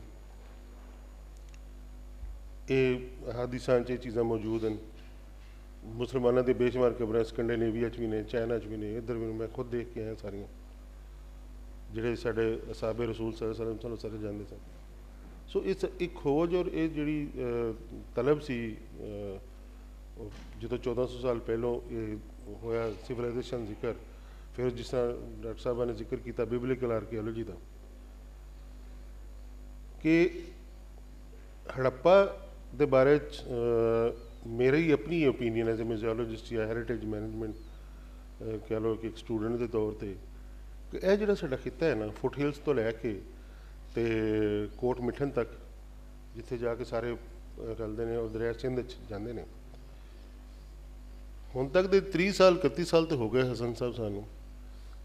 ਮੈਂ ਇਸੇ 4 ਦੀਆਂ ਬੁਨਿਆਦਾਂ ਦੇ ਉੱਤੇ ਜਿਹੜਾ ਲਿਟਰੇਚਰ ਬੇਸਡ, ਯਾਨੀ ਜਿਹਨੂੰ ਤੁਸੀਂ ਕਹਿੰਦੇ ਹੋ ਕਿ ਜਿਹੜਾ ਅਦਬ ਤਖਲੀਕ ਕੀਤਾ ਗਿਆ ਇਸ ਖਿੱਤੇ ਦੇ ਵਿੱਚ, ਉਹ ਚਾਹੇ ਕਿਸੇ ਜ਼ਮਾਨੇ 'ਚ ਵੀ ਹੋਇਆ, ਉਹਨਾਂ ਦਾ ਮੁਤਾਲਿਆ ਕਰਦਾ ਮੈਨੂੰ ਇਹ ਯਾਨੀ ਕਿ ਕਨਫਰਮ ਹੋ ਗਿਆ ਕਿ ਇਹ ਸਰਜ਼ਮੀਨ ਮੁਹੱਬਤਾਂ ਦੀ, ਆਪਣੀ ਜ਼ਰਖੇਜ਼ੀ ਦੀ ਵਜ੍ਹਾ ਤੋਂ, ਜਿਸ ਤਰ੍ਹਾਂ ਤੁਸੀਂ ਜ਼ਿਕਰ ਡਾਕਟਰ ਸਾਹਿਬ ਕਰ ਰਹੇ ਸੀ, ਕਿ ਇੱਥੋਂ ਕੋਈ ਟੂਲ ਨਹੀਂ ਮਿਲਿਆ ਲੜਾਈ ਝਗੜੇ ਦਾ, ਤੇ ਫਿਰ ਏਡੀ ਵੱਡੀ ਸਿਵਲਾਈਜੇਸ਼ਨ ਕਿਸ ਤਰ੍ਹਾਂ ਬਣ ਗਈ। ਹੜੱਪਾ ਇੱਕ ਪੂਰੀ ਦੁਨੀਆ 'ਚ ਕਿਸ ਤਰ੍ਹਾਂ ਜਾਣਾ ਬਚਾਣਾ ਗਿਆ, ਕਿ ਇਹਨਾਂ ਦੇ ਕੋਈ ਲੜਾਈ ਝਗੜਾ ਨਹੀਂ ਹੋਇਆ। ਤੇ ਉਹ ਅੱਜ ਦੇ ਜ਼ਮਾਨੇ 'ਚ ਵੀ ਪੈਸੇ ਕੋ ਲੈ ਕੇ ਜਾਏ ਜਾਂ ਗੱਡੀ ਚੰਗੀ ਲੈ ਜਾਏ ਤਾਂ 10 ਬੰਦੇ ਉਹਦੇ ਮਗਰ ਪੈ ਜਾਂਦੇ ਨੇ। ਤੇ ਉਸ ਟਾਈਮ ਵੀ ਤਾਂ ਇਹੀ ਸਿਸਟਮ ਸੀ ਨਾ। ਤੇ ਕਦੀ ਹੁਣ ਅਗਰ ਮੈਂ ਕੰਪੈਰੀਜ਼ਨ ਕਰਾਂ ਉਹਨਾਂ ਸਿਵਲਾਈਜੇਸ਼ਨ ਜਾਂ ਕੰਟੈਂਪਰੇਰੀ ਸਿਵਲਾਈਜੇਸ਼ਨ ਨਾਲ, ਇਹਦਾ ਮਤਲਬ ਇਹ ਵੇ ਕਿ ਜਿਹੜਾ ਟੈਕਸਿਸ ਦਾ ਨਿਜ਼ਾਮ ਸੀ ਉਹ ਪ੍ਰੋਪਰ ਸੀ। ਮਸਲਨ ਖੋਇਆ ਖੁਆਈ ਨਹੀਂ ਸੀ ਕਿ IMF ਕੋ ਪੈਸੇ ਲੈ ਲਓ ਤੇ ਲੋਕਾਂ ਤੇ ਟੈਕਸ ਲੈਣੇ ਸ਼ੁਰੂ ਕਰ ਦਿਓ। ਸਿੰਗਲ ਟੈਕਸ ਸਿਸਟਮ ਸੀ, ਜਿਸ ਤਰ੍ਹਾਂ ਤੁਹਾਨੂੰ ਜ਼ਕਾਤ ਔਰ ਉਸ਼ਰ ਦਾ ਨਿਜ਼ਾਮ ਦਿੱਤਾ ਗਿਆ, ਜਿਹੜਾ ਕਿ ਪ੍ਰੋਪਰ ਇਨਸਾਫ ਤੇ ਮਬਨੀ। ਤੇ ਖੋਇਆ ਖੁਆਈ ਦਾ ਜ਼ਮਾਨਾ ਨਹੀਂ ਸੀ, ਹਰ ਆਦਮੀ ਤਹਫਜ਼ ਹੁੰਦਾ ਸੀ, ਲੋਕਲ ਗੌਰਮੈਂਟ ਹੁੰਦੀਆਂ ਸਨ। ਇਹ ਨਹੀਂ ਕਿ ਇਸ ਖਿੱਤੇ ਦੀ ਮੈਂ ਗੱਲ ਕਰ ਰਿਹਾ ਸਾਡੇ। ਤੇ ਜਿਹੜੀਆਂ ਤਬਾਹੀ ਦੀ ਵਜੂਹਾਤ ਜਿਹੜੀ ਸਾਇੰਟਿਸਟ ਨੇ ਸਾਨੂੰ ਦੱਸੀਆਂ ਨੇ ਜਾਂ ਉਹ ਦੱਸੀਆਂ ਨੇ, ਆਰਕੀਓਲੋਜਿਸਟ ਦੱਸਦੇ ਨੇ, ਉਹਦੇ 'ਚ ਮਾਜ਼ੀ 'ਚ ਚਲੇ ਜਾਓ ਜਾਂ ਅੱਜ ਦੇ 'ਚ ਪੋਂਪਈ ਸ਼ਹਿਰ, ਅਗਰ ਉਹਦੀ ਤਬਾਹੀ ਦੀ ਵਜੂਹਾਤ ਅਗਰ ਤੇ ਪੈਸਾ ਪ੍ਰੋਸਪੈਰਿਟੀ ਰੀਜ਼ਨ ਹੋਵੇ ਤਾਂ ਪੋਂਪਈ ਦੋ ਵਜੂਹਾਤ ਦੀ ਵਜ੍ਹਾ ਤੋਂ ਤਬਾਹ ਹੋਇਆ। ਇੱਕ ਤੇ ਇਹ ਸੀ ਕਿ ਇਟ ਵਾਜ਼ ਇੱਥੇ ਫੈਸਲਾਬਾਦ ਜਿਹੜੀ ਰੈਕ ਸਿਟੀ, ਉਹਨੂੰ ਤੁਸੀਂ ਕਹਿ ਲਓ ਕਿ ਉਹ ਇੱਕ ਸੈਕਸ ਸਿਟੀ। ਤੀਸਰੀ ਗੱਲ ਹੈ ਕਿ ਉਹ ਲਾਲਚ ਔਰ ਮੋਹ ਮਾਇਆ ਉਹਦਾ ਸ਼ਹਿਰ ਸੀ, ਔਰ ਉਸ ਵਜ੍ਹਾ ਤੋਂ ਉਸ ਨੂੰ ਤਬਾਹ ਕੀਤਾ ਗਿਆ। ਅੱਲਾਹ ਤਾਲਾ ਨੇ ਇੱਕ ਰੀਜ਼ਨ ਬਣਾ ਕੇ ਉਸ ਲਾਵੇ ਨੂੰ ਤਬਾਹ ਕਰ ਦਿੱਤਾ। ਦੂਸਰੀ ਮਿਸਾਲ ਅੱਲਾਹ ਪਾਕ ਕੌਮੇ ਲੂਤ ਦੀ ਦਿੰਦੇ ਨੇ ਕਿ ਉਹਨਾਂ ਦੇ ਸ਼ਹਿਰ ਨੂੰ ਉਹਨਾਂ ਨੇ ਪਟਕ ਪਟਕ ਕਰ ਜ਼ਮੀਨ ਤੋਂ ਥੱਲੇ ਮਾਰੇ। ਜਿਹੜੇ ਲੋਕ ਜਿਹੜੀ ਸਿਵਲਾਈਜੇਸ਼ਨ ਦੁਨੀਆ 'ਚ ਚਾਈਨਾ ਸਿਵਲਾਈਜੇਸ਼ਨ ਨੂੰ ਕੰਪੇਅਰ ਕਰਨੇ ਕੰਟੈਂਪਰੇਰੀ ਹੈ ਹੜੱਪਨ ਦੀ, ਅੱਜ ਤੱਕ ਦੇਖ ਲਓ ਤੁਹਾਡੇ ਸਾਹਮਣੇ, ਉਹ ਡੇ ਬਾਈ ਡੇ ਮੁਸਲਮਾਨ ਨਹੀਂ ਹੋ, ਸ਼ਾਇਦ ਬੁੱਧਿਸਟ ਹੋਣਗੇ, ਸ਼ਾਇਦ ਕ੍ਰਿਸਚੀਅਨਸ ਹੋਣਗੇ, ਕੁਝ ਮੁਸਲਮਾਨ ਵੀ ਹੋਣਗੇ। ਸੋ ਇੱਕ ਸਾਰੇ ਇਕੱਠੇ ਹੀ ਰਹਿ ਰਹੇ ਨੇ, ਲੇਕਿਨ ਇਸ ਵਕਤ ਲਿਵਿੰਗ ਜਿਹੜਾ ਤੁਸੀਂ ਸਟੈਂਡਰਡ ਅਗਰ ਚੈੱਕ ਕਰਨਾ ਤਾਂ ਉਹ ਚਾਈਨਾ ਹੈ। ਅਗਰ ਜਿਸ ਵੀ ਮੁਆਸ਼ਰੇ 'ਚ ਜਾਂ ਜਿਸ ਸੁਸਾਇਟੀ 'ਚ ਜਿਸ ਸਿਵਲਾਈਜੇਸ਼ਨ 'ਚ ਮਸਲਾ ਅਗਰ ਸ਼ੁਏਬ ਦੀ ਕੌਮ ਤਬਾਹ ਕੀਤੀ ਜਾਂਦੀ ਹੈ ਤਾਂ ਉਹ ਨਾਪਤੋਲ ਦੇ ਨਿਜ਼ਾਮ ਤੋਂ ਕੀਤੀ ਜਾਂਦੀ ਹੈ। ਠੀਕ ਹੈ ਜੀ, ਇਹ ਸਟੈਂਡਰਡਾਈਜ਼ ਤਰੀਕਾਕਾਰ ਦੱਸ ਦਿੱਤਾ ਗਿਆ ਕਿ ਜੀ ਇਹ ਹੈ। ਹੁਣ ਗੱਲ ਕਰਨੇ ਹੜੱਪਨ ਸਿਵਲਾਈਜੇਸ਼ਨ ਦੀ। ਦੇਖੋ ਇੱਕ ਫਿਲਮ ਬਣੀ ਹੈ ਇੰਡੀਆ ਦੇ ਵਿੱਚ ਮੋਹਨਜੋਦੜੋ। ਮੇਰੀ ਇਸ ਗੱਲ ਨੂੰ ਤੁਹਾਨੂੰ ਸਪੋਰਟ ਮਿਲੇਗੀ ਕਿ ਜਦੋਂ ਉਹ ਹੜੱਪਾ ਦਾ ਪੋਰਸ਼ਨ ਵਿਖਾ ਰਹੇ ਹੁੰਦੇ ਨੇ ਔਰ ਉੱਥੋਂ ਇੱਕ ਬੰਦਾ ਬਾਹਰ ਕੱਢਦੇ ਨੇ ਉਸ ਫਿਲਮ ਵਿੱਚ, ਕਿਉਂਕਿ ਉਹਦਾ ਤਖਲੀਕਕਾਰ ਫਿਲਮ ਦਾ ਮੈਂ ਨਹੀਂ ਹੈ, ਇੰਡੀਆ ਵਿੱਚ, ਔਰ ਮਾਰਕ ਨਾਇਰ ਦੀ ਰਿਸਰਚ ਜਾਂ ਸਾਡੇ ਆਰਕੀਓਲੋਜਿਸਟ ਦੀ ਰਿਸਰਚ ਹੈ। ਉਹ ਇੱਕ ਬੰਦਾ ਜਿਹੜਾ ਕਿ ਮੁਆਸ਼ਰੇ ਨੂੰ ਵਿਗਾੜਨਾ ਚਾਹੁੰਦਾ ਹੈ, ਨਜਾਇਜ਼ ਟੈਕਸ ਲਗਾਉਣਾ ਚਾਹੁੰਦਾ ਹੈ, ਪੈਸਾ ਇਕੱਠਾ ਕਰਨਾ ਚਾਹੁੰਦਾ ਹੈ, ਉਹਨੂੰ ਉਹ ਹੜੱਪਾ ਤੋਂ ਚੁੱਕ ਕੇ ਬਾਹਰ ਮਾਰਦੇ ਨੇ ਔਰ ਉਹ ਜਾ ਕੇ ਮੋਹਨਜੋਦੜੋ ਸਟੈਬਲਿਸ਼ ਕਰਦਾ। ਔਰ ਉਸ ਮੋਹਨਜੋਦੜੋ 'ਚ ਉਹ ਮੋਹ ਮਾਇਆ ਔਰ ਲਾਲਚ ਦਾ ਉਹ ਇੱਕ ਸ਼ਹਿਰ ਵਸਾਉਂਦਾ। ਠੀਕ ਹੈ ਜੀ, ਪੰਜਾਬ ਮੁਹੱਬਤ ਦੀ ਸਰਜ਼ਮੀਨ, ਇਹਨੂੰ ਕੰਪੇਅਰ ਕਰ ਲਓ ਤੁਸੀਂ ਮੈਸੋਪੋਟੇਮੀਆ ਨਾਲ, ਉਰ ਨਾਲ। ਚਲੋ ਹੁਣ ਮੈਂ 2 ਮਿੰਟ ਹੋਰ ਲਵਾਂਗਾ। ਉਰ ਇੱਕ ਐਸਾ ਸ਼ਹਿਰ ਹੈ ਮੈਸੋਪੋਟੇਮੀਆ 'ਚ ਜਿੱਥੇ ਹਜ਼ਰਤ ਇਬਰਾਹੀਮ अलैहिस्सलाम तशरीफ लेके आए, और 2-3 किरदार उत्थे मौजूद ने बुत परस्ती, यानी कि आज़र जिहड़ा कि ऐसा फलसफी है जिहड़ा बादशाह नूं खुश करने वास्ते उहदे मतलब के मुताबिक तहरीर करदा है या तकरीर करदा है। कारून खजाने जमा करके सारे वसाइल ते कब्जा करता है। फिरौन जिहड़ा कि वो अल्लाह दा अपने खुदा होने का दावा करता है। नमरूद नहीं, नमरूद तो बादशाह है ना, बादशाह नूं सपोर्ट करता है आज़र। अच्छा, उस दे विच अल्लाह ताला अपने एक ऐसे बंदे नूं भेजदा कि जिहड़ा अगर तुसीं कंपेयर करना उस सोसाइटी नूं रे सोसाइटी नूं, ਉੱਥੇ ਵੀ ਇਸੇ ਤਰ੍ਹਾਂ ਦੇ ਟੁੱਟੇ ਭੱਜੇ ਸਾਰ ਨੇ ਔਰ ਇੱਥੇ ਵੀ ਇਸੇ ਤਰ੍ਹਾਂ ਨੇ ਹੜੱਪਾ ਦੇ ਵੀ। ਲੇਕਿਨ ਉਹਦੇ ਪਿੱਛੇ ਜਿਹੜੀ ਸਟੋਰੀ ਹੈ ਕੰਪੈਰੀਜ਼ਨ ਦੀ, ਉਹ ਇਹ ਵੇ ਕਿ ਜੀ ਉਹ ਅੱਗ 'ਚ ਸੁੱਟ ਦਿੱਤਾ ਅੱਲਾ ਦੇ ਨਬੀ ਨੂੰ ਜਾਂ ਚੰਗੀ ਗੱਲ ਕਰਨ ਵਾਲੇ ਨੂੰ ਕਿ ਇਹ ਤੇ ਬੁੱਤ ਪ੍ਰਸਤੀ ਹੈ, ਇਹ ਚੀਜ਼ਾਂ ਨੇ। ਤਾਂ ਜਿਹੜਾ ਖਾਲਿਕ ਹੈ ਉਹਨੂੰ ਕੁਛ ਹੋਰ ਮਨਜ਼ੂਰ। ਜਦੋਂ ਤੁਸੀਂ ਕੰਪੈਰੀਜ਼ਨ ਕਰਨਾ ਫਿਰ ਸਟੈਂਡਰਡਾਈਜੇਸ਼ਨ ਤੁਹਾਨੂੰ ਪਤਾ ਹੋਣੀ ਚਾਹੀਦੀ। ਕੰਪੈਰੀਜ਼ਨ ਹੋ ਸਕਦਾ ਜਿਹੜੀ ਸਾਡੇ ਪੰਜਾਬ ਦੇ ਖਿੱਤੇ 'ਚ ਨੇਕੀ ਹੋਵੇ, ਯੂਰਪ 'ਚ ਬੁਰਾਈ ਹੋਵੇ, ਜਾਂ ਜਿਹੜੀ ਯੂਰਪ 'ਚ ਬੁਰਾਈ ਹੈ ਸਾਡੀ ਨੇਕੀ ਹੋਵੇ। ਇਹ ਅਸੀਂ ਨਹੀਂ ਇਸ ਨੂੰ ਫੈਸਲਾ ਕਰਨਾ ਕਿ ਚੰਗੀ ਕੀ ਹੈ ਮੰਦੀ ਕੀ ਹੈ। ਇਹਦੇ ਵਾਸਤੇ ਆਦਮ ਤੋਂ ਲੈ ਕੇ ਤੇ ਅੱਜ ਤੱਕ। ਹੁਣ ਅਗਲੀ ਗੱਲ ਸਿਰਫ ਛੋਟੀ ਜਿਹੀ ਹੈ, ਟਾਈਮ ਕੰਸਟ੍ਰੇਂਟ ਅਗਰ ਨਾ ਹੋਵੇ ਤੇ ਗੱਲਾਂ 2-4 ਜ਼ਰੂਰੀ ਨੇ। ਜਿਹੜੀ ਇਜਿਪਸ਼ੀਅਨ ਇੰਡਸ ਇਜਿਪਸ਼ੀਅਨ ਸਕ੍ਰਿਪਟ ਹੈ, ਇਹਦਾ ਤਰਜਮਾ ਸਾਨੂੰ ਕੀਤਾ ਕਰਾਇਆ ਮਿਲਿਆ ਰੋਜ਼ੀਟਾ ਸਟੋਨ। ਔਰ ਮੇਰਾ ਇਹ ਆਪਣਾ ਯਕੀਨ ਹੈ ਕਿ ਅੱਲਾਹ ਤਾਲਾ ਨੇ ਕਿਸੇ ਬੰਦੇ ਨੂੰ ਮਖਸੂਸ ਕੀਤਾ ਉਸ ਨੂੰ ਲਿਖਣ ਵਾਸਤੇ ਤਾਂ ਕਿ ਦੁਨੀਆ ਆਪਣੇ ਮਾਜ਼ੀ ਨੂੰ ਜਾਣ ਸਕੇ। ਕੋਈ ਜਦੋਂ ਰੱਬ ਹਰ ਚੀਜ਼ ਕੁਰਾਨ 'ਚ ਦੱਸਦਾ ਹੋਵੇ ਤੇ ਫਿਰ ਉਸ ਮਾਜ਼ੀ ਨੂੰ ਜਾਣਨ ਵਾਸਤੇ ਉਸ ਸਕ੍ਰਿਪਟ ਜਾਣਨਾ ਜ਼ਰੂਰੀ ਹੈ ਕਿ ਉਹਨਾਂ ਨੇ ਕੀ ਲਿਖਿਆ, ਕੀ ਤਖਲੀਕ ਕੀਤੀ, ਕੀ ਉਹਨਾਂ ਦੇ ਸ਼ਲੋਕ ਸਨ, ਕੀ ਉਹਨਾਂ ਦੇ ਕੋਟੇਸ਼ਨ ਸਨ, ਜਾਂ ਕੀ ਉਹਨਾਂ ਦੀ ਤਾਰੀਖ ਸੀ। ਅੱਛਾ, ਇਸੇ ਤਰੀਕੇ ਨਾਲ ਇੱਕ ਸੂਫੀ ਬਜ਼ੁਰਗ ਨੇ ਇੱਥੇ ਸੂਫੀ ਬਰਕਤ ਸਾਹਿਬ ਪਰਦਾ ਫਰਮਾ ਗਏ ਨੇ, ਉਹਨਾਂ ਦੀ ਇੱਕ ਵੀਡੀਓ ਇੱਕ ਦਿਨ ਮੈਂ ਵੇਖ ਰਿਹਾ ਹਾਂ ਕਿ ਫਰਮਾਉਂਦੇ ਨੇ ਕਿ ਜੀ ਇਸ ਖਿੱਤੇ ਦੇ ਵਿੱਚ ਇੱਕ ਅੱਲਾ ਦੇ ਨਬੀ ਦਾ ਗੁਜ਼ਰ ਔਰ ਬਸਰ ਹੋਇਆ ਸੰਦਲਬਾਰ ਵਿੱਚ। ਮੈਂ ਉਹਨਾਂ ਦਿਨਾਂ 'ਚ ਇੱਕ ਮਿਊਜ਼ੀਅਮ ਬਣਾ ਰਿਹਾ ਸੀ, ਲਾਇਲਪੁਰ ਮਿਊਜ਼ੀਅਮ। ਮੈਂ ਹਸਨ ਸਾਹਿਬ ਨੂੰ ਫੋਨ ਕੀਤਾ, ਇਹਨਾਂ ਕੋਲੋਂ ਨਾ ਸਾਰੇ ਡਿਟੇਲਡ ਨਕਸ਼ੇ ਮੰਗਵਾ ਲਏ ਆਰਕੀਓਲੋਜੀ ਵਾਲੇ। ਫਿਰ ਮੈਂ ਜਿਹੜੇ ਉਸ ਵਕਤ ਦੁਨੀਆ 'ਚ ਇੰਡਸ ਸਕ੍ਰਿਪਟ 'ਤੇ ਕੰਮ ਕਰਨ ਵਾਲੇ ਲੋਕ ਸਨ ਉਹਨਾਂ ਕੋਲ ਮੈਂ ਚਲਾ ਗਿਆ। ਫਿਨਲੈਂਡ ਸੀ, ਉਹ ਆਸਕੋ ਪਰਪੋਲਾ ਸੀ, ਹੋਰ ਲੋਕ ਸਨ। ਮੈਂ ਕਿਹਾ ਜੀ ਇਹ ਇੱਕ ਰੂਟ ਹੈ, ਇਸ ਜ਼ਮਾਨੇ ਦੀ ਗੱਲ ਹੈ, ਅਤੇ ਅੱਲਾ ਦੇ ਨਬੀ ਜਿਹੜੇ ਨੇ ਉਹ ਹਜ਼ਰਤ ਜ਼ੁਲਕਰਨੈਨ ਅਲੈਹਿਸਲਾਮ ਨੇ ਉਹ ਤਸ਼ਰੀਫ ਲਿਆ ਕੇ ਆਏ ਨੇ। ਅਤੇ ਤਾਂ ਮਤਲਬ ਹੈ ਕਿ ਉਹ ਸੰਦਲਬਾਰ 'ਚ ਉਹਨਾਂ ਨੇ ਸਟੇ ਕੀਤਾ, ਕਿਉਂਕਿ ਇੱਕ ਬਜ਼ੁਰਗ ਹਸਤੀ ਨੇ ਜਿਹੜੇ ਫਰਮਾ ਰਹੇ ਨੇ। ਜ਼ਾਹਰ ਹੈ ਹਰ ਖਿੱਤੇ 'ਚ ਅੱਲਾਹ ਤਾਲਾ ਨੇ ਨਬੀਆਂ ਨੂੰ ਭੇਜਿਆ ਹੈ, ਟਰੈਵਲ ਕੀਤਾ ਹੈ। ਆਦਮ ਦੀ ਔਲਾਦ ਅਗਰ ਹਜ਼ਰਤ ਨੂਹ ਅਲੈਹਿਸਲਾਮ ਦੀ ਔਲਾਦ ਟਰੈਵਲ ਕਰਦੀ ਕਰਦੀ ਸਰਸਵਤੀ ਰਿਵਰ 'ਤੇ ਆਈ, ਪੋਟਰੀ ਕਿਹੜੀ ਉਹਨਾਂ ਦੀ ਐਪਲੀਕ ਪੋਟਰੀ, ਐਪਲੀਕ ਪੋਟਰੀ ਮਿਲਦੀ। ਹੁਣ ਐਪਲੀਕ ਪੋਟਰੀ ਦਾ ਤੁਸੀਂ ਅਗਰ ਸੀਕੁਐਂਸ ਵੇਖੋ ਤਾਂ ਕੋਹ ਅਰਾਰਾਤ ਤੱਕ ਜਾਏਗਾ ਜਿੱਥੇ ਹਜ਼ਰਤ ਨੂਹ ਅਲੈਹਿਸਲਾਮ ਦੀ ਕਸ਼ਤੀ ਆ ਕੇ ਰੁਕੀ ਸੀ। ਠੀਕ ਹੈ ਜੀ, ਇਹਦਾ ਮਤਲਬ ਇਹ ਵੇ ਕਿ ਇੱਕ ਜਿਹੜਾ ਨੌਲੇਜ ਸ਼ੇਅਰਿੰਗ ਹੈ ਜਾਂ ਜਿਸ ਵੇਲੇ ਦੁਨੀਆ ਨੇ ਦੁਬਾਰਾ ਆਬਾਦ ਹੋਣਾ ਸੀ ਉਹਨਾਂ ਲੋਕਾਂ ਨੇ ਇੱਥੋਂ ਤੱਕ ਟਰੈਵਲ ਕੀਤਾ ਸਰਸਵਤੀ। ਔਰ ਇਹ ਸਰਸਵਤੀ ਦੀ ਹੀ ਕੰਟੀਨਿਊਏਸ਼ਨ ਅਗਰ ਆਰਕੀਓਲੋਜੀਕਲ ਪੁਆਇੰਟ ਆਫ ਵਿਊ ਨਾਲ ਵੇਖੀਏ, ਬਾਕੀ ਲੋਕਲ ਲੋਕ ਵੀ ਹੈ ਨੇ, ਸਾਰਾ ਕੁਛ ਹੈ, ਇੱਕ ਨਈ ਦੁਨੀਆ ਆਬਾਦ ਹੋਈ ਦੂਸਰੀ ਦਫਾ। ਫਿਰ 2019 ਦੇ ਵਿੱਚ ਜਨਵਰੀ 'ਚ ਕਾਨਫਰੰਸ ਹੋਈ ਮੋਹਨਜੋਦਾੜੋ ਦੇ ਵਿੱਚ ਇੰਡਸ ਸਕ੍ਰਿਪਟ ਦੇ ਉੱਤੇ। ਮੈਂ ਮਾਰਕਨਾਰ ਨਾਲ ਵੀ ਹੋਰ ਲੋਕਾਂ ਨਾਲ ਵੀ ਡਿਸਕਸ ਕੀਤਾ। ਮੈਂ ਕਿਹਾ ਜੀ ਇੱਕ ਗੱਲ ਤਾਂ ਤੈਅਸ਼ੁਦਾ ਗੱਲ ਹੈ, ਕਿਉਂਕਿ ਮੇਰਾ ਸ਼ਾਇਦ ਇਲਮ ਇਤਨਾ ਨਾਕਸ ਇਤਨਾ ਬਿਹਤਰ ਨਾ ਹੋਵੇ, ਲੇਕਿਨ ਇੱਕ ਸੂਫੀ ਬਜ਼ੁਰਗ ਦੀ ਇਹ ਗੱਲ ਹੈ, ਮੈਂ ਰਿਸਰਚ ਕੀਤੀ ਹੈ, ਮੈਂ ਉਹਨਾਂ ਲੋਕਾਂ ਨੂੰ ਮਿਲਿਆ, ਅਤੇ ਇਹ ਤੁਹਾਨੂੰ ਮਿਲੇਗਾ ਟਰਾਂਸਲੇਟਡ ਸਕ੍ਰਿਪਟ ਮਿਲੇਗਾ ਲੋਕਲ ਲੈਂਗੁਏਜ, ਸੰਸਕ੍ਰਿਤ 'ਚ ਹੋ ਸਕਦਾ, ਕਿਸੇ ਹੋਰ ਲੈਂਗੁਏਜ 'ਚ ਹੋ ਸਕਦਾ, ਜਿਸ ਤਰ੍ਹਾਂ ਰੋਜ਼ੀਟਾ ਸਟੋਨ ਦੇ ਮੁਖਤਲਿਫ ਫੇਸਿਸ ਨੇ। ਉਹ ਸਾਰੇ ਦੁਨੀਆ ਦੇ 22 ਮੁਲਕਾਂ ਨੇ ਇਸ ਗੱਲ 'ਤੇ ਐਗਰੀ ਕੀਤਾ ਕਿ ਇਹ ਜਿਹੜਾ ਇੰਡਸ ਸਕ੍ਰਿਪਟ ਹੈ ਇਹ ਕਿਸੇ ਡਿਸਾਈਫਰ ਨਹੀਂ ਕਰਨਾ, ਇਹ ਕੋਈ ਚੁਣਿਆ ਹੋਇਆ ਬੰਦਾ ਵੇ, ਸਿਲੈਕਟਡ ਹੈ, ਜਿਹਨੇ ਇਹਦਾ ਤਰਜਮਾ ਕਰ ਦਿੱਤਾ ਹੈ। ਮੇਰਾ ਆਪਣਾ ਇਹ ਖਿਆਲ ਹੈ, ਥਿਊਰੀ ਹੈ, ਜੇ ਸੂਫੀ ਸਾਹਿਬ ਦੀ ਮਜ਼ੀਦ ਥਿਊਰੀ ਨੂੰ ਲੈ ਕੇ ਚੱਲਿਆ ਕਿ ਇੰਡਸ ਸਕ੍ਰਿਪਟ ਦੇ ਤਰਜਮਾ ਮਿਲੇਗਾ।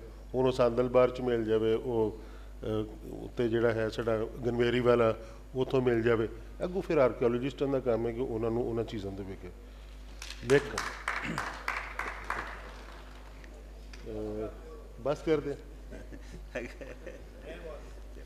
टाइम का मसला। Thank you very much. कोई क्वेश्चन है? अस्सलाम वालेकुम। जाफर साहब से तो कोई सवाल पूछूंगा।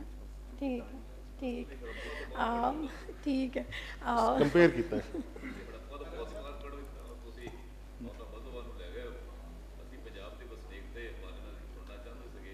चलो कोई नहीं, सही, चलो मैं जफर साहब से बस एक सवाल कर लूँ, फिर आती हूँ आप लोगों के पास। ठीक है। ਕੁਰਾਨ ਦੇ ਹਵਾਲੇ ਨਾਲ ਜੀ ਮੈਂ ਇੱਕ ਸਿਰਫ ਮੈਮ ਦਾ ਸਵਾਲ ਦਾ ਜਵਾਬ ਦਿੰਦਾ ਜਾਵਾਂ ਕਿ ਕੁਰਾਨ ਮਜੀਦ ਵਿੱਚ ਉਹਨਾਂ ਮੈਨੂੰ ਆਇਤ ਤਾਂ ਯਾਦ नहीं है, लेकिन उस बाकायदा हवाला है कि जाओ देखो उन कुआं वाली कौमों का हमने क्या अशर किया। और ਜਿਹੜੀ ਅਸੀਂ ਐਕਸਕੇਵੇਸ਼ਨਸ ਕੀਤੀਆਂ ਇਸ ਪੂਰੇ ਪੰਜਾਬ ਦੇ ਵਿੱਚ, ਹੜੱਪਾ ਦੇ ਵਿੱਚ, ਯਮੋ ਜਦੋੜੂ ਦੇ ਵਿੱਚ, ਔਰ ਸਾਨੂੰ ਮੈਕਸੀਮਮ ਬਹੁਤ ਜ਼ਿਆਦਾ ਕੁएं ਮਿਲੇ ਨੇ, ਤੇ ਉਹ ਸਾਨੂੰ ਇੰਡਸ ਵੈਲੀ, ਹੜੱਪਾ, ਯਮੋ ਜਦੋੜੂ ਤੋਂ ਮਿਲੇ, ਨਾ ਸਾਨੂੰ मिस्री तहजीब ਵਿੱਚ मिले, ना सानू मिट्टी में भी। इट मीन के कुरान भी ये कह रहा है कि जाओ देखो और कुएं वाली कौमात, और आर्कियोलॉजी इस चीज़ की तस्दीक कर दें, और ये जी तहजीब है ਉਹ ਇਹ ਇੰਡਸ ਵੈਲੀ ਸਿਵਲਾਈਜੇਸ਼ਨ ਹੈ। ਉਹ ਤੁਹਾਡਾ ਜ਼ਰਾ ਅਸਾਬੁਰ ਰਸ ਦਾ ਜ਼ਿਕਰ ਹੁੰਦਾ। ठीक है, अतीक साहब की 2-3 बातों पे मैं थोड़ी सी डालनी चाहूँगी। उन्होंने कहा पंजाब मोहब्बतों का क्या कहते हैं इलाका है। मोहब्बतें भी तब होती हैं जब रिसोर्सेज इंसान के पास हों, और इजिप्ट और मेसोपोटामिया में शायद इसलिए लड़ाइयाँ हो रही थी कि उनके पास रिसोर्सेज कम थे।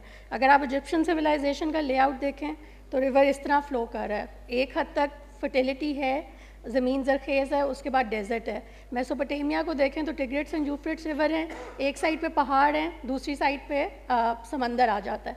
हमारे पास सिर्फ पाकिस्तान में यानी उस वक्त 7 दरिया बह रहे थे, 5 तो ये वाले, उसके अलावा ब्यास और सरस्वती भी था, और अभी इंडिया पूरा जो प्रेजेंट डे इंडिया है वो भी खाली था। तो हॉस्पिटैलिटी इस वजह से थी, मोहब्बतों का शहर इसलिए था कि इलाका था क्योंकि हमारे पास रिसोर्सेज बहुत थे।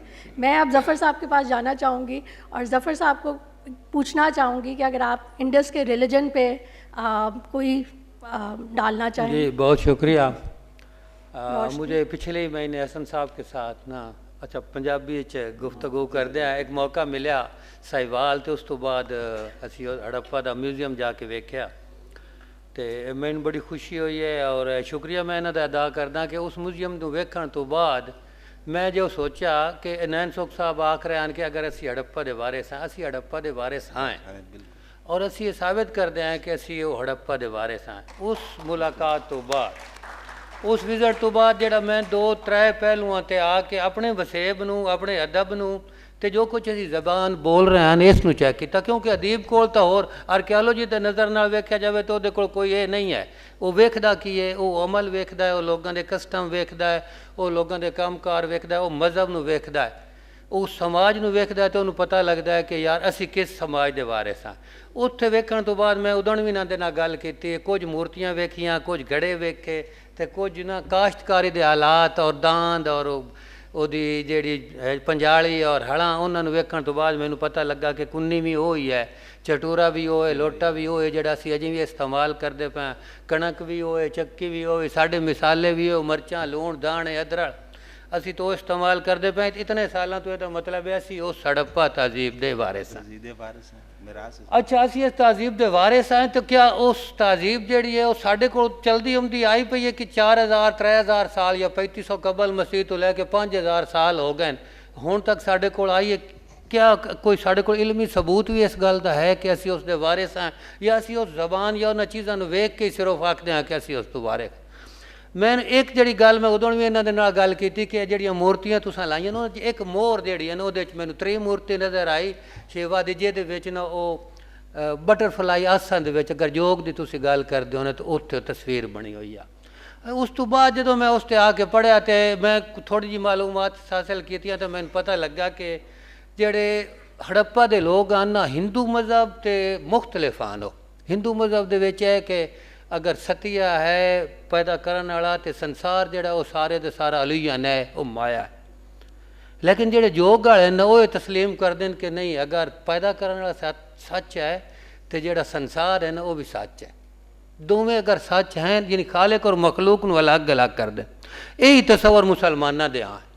अच्छा फिर इस तो बाद जो मजीद कुछ वेख्या सूफिया दे करम मैनूं नज़र आया कि ਜਿਹੜੇ ਉਹ ਲੋਕ ਹਨ ਉਹਨਾਂ ਦਾ ਜਿਹੜਾ ਮਜ਼ਹਬ ਆ ਨਾ ਉਹ ਯੋਗ ਦਾ ਮਜ਼ਹਬ ਆ, ਜਿਹਨੂੰ ਅਸੀਂ ਯੋਗਾ ਆਂਦੇ ਆ, ਉਹ ਯੋਗੀ ਆ ਜਾਂ ਦਤੀਆ ਨਾਥ ਮਛਿੰਦਰਾ ਨਾਥ ਤੇ ਉਸ ਤੋਂ ਬਾਅਦ ਗੋਰਖਨਾਥ ਦੇ ਪੈਰੋਕਾਰ ਆ ਜਿਨ੍ਹਾਂ ਦਾ ਟਿੱਲਾ ਜੋਗੀਆਂ ਦੇ ਉੱਤੇ ਵੀ ਹੈ।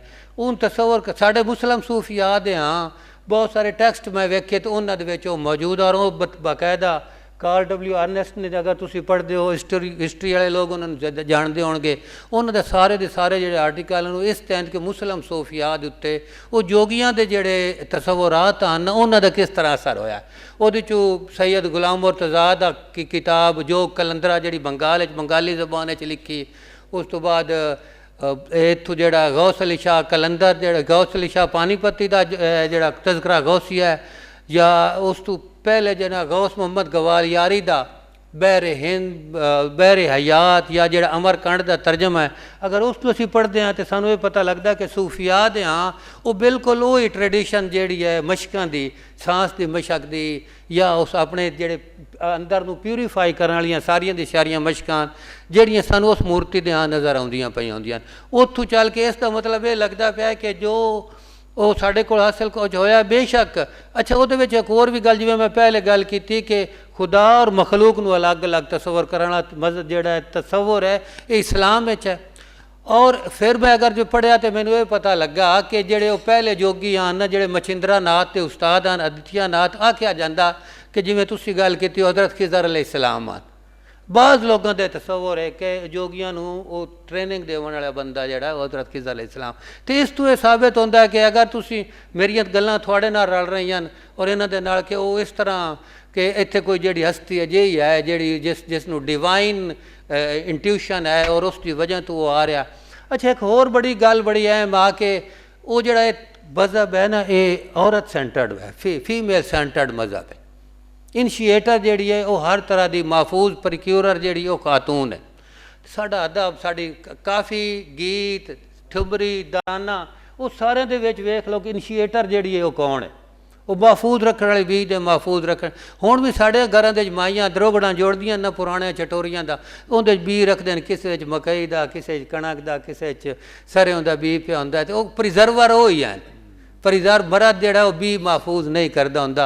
ते इस तरह तुसीं भी कल गल कीती आ, इत्थे मेरे विरा अफजल ने गल कीती आ, ते मैनूं सारियां गल्लां तो ये लगा कि असीं जिहड़े हैं असीं वाकई उस हड़प्पा जिहड़ा वसेब है उस दे। और अगर लफ्ज़ तो मेरे को पूरी फहरिस्त है, काफ़ी वक्त हो गया कि कितने कितने लफ्ज़ असी आते यार कोई तू बड़ा मुश्किल फत होया ना तो तू हाथ प्राण मार ला। तो प्राण का तस्वर या प्राण का लफ्ज़ जेड़ा बंदा योग नूं नहीं जानता उन्होंने पता नहीं प्राण का की मतलब। इस तरह पूरी फहरिस्त है लफ्ज़ों की जी थोड़ा दसे सी यार उस चित चाया तो कित्थे जा खड़ोता भाई सत चित आनंद अगर उन्हें आंदा असूल है तो चित का लफ्ज़ असी अज भी इस्तेमाल पे करते हैं। ये मतलब है असी तो उस हड़प्पा दे वारिस हाँ। और ये नहीं कि वो कोई डिफरेंस है साडा। दूजी दो गल्लां मैं अगे की कि मज़हब हिंदू मज़हब तो हड़प्पा का मज़हब है दो मुख्तलिफ मज़हब आ। असी चूँकि कम इलमे की वजह तो उन्होंने दोवां एक तरह के नाल मिला देंगे। मेरे ख्याल काफ़ी गल्लां हो गई और मुख्तसर गल टाइम तो बिल्कुल नहीं है बट अगर किसी ने कोई क्वेश्चन पूछना है तो जी।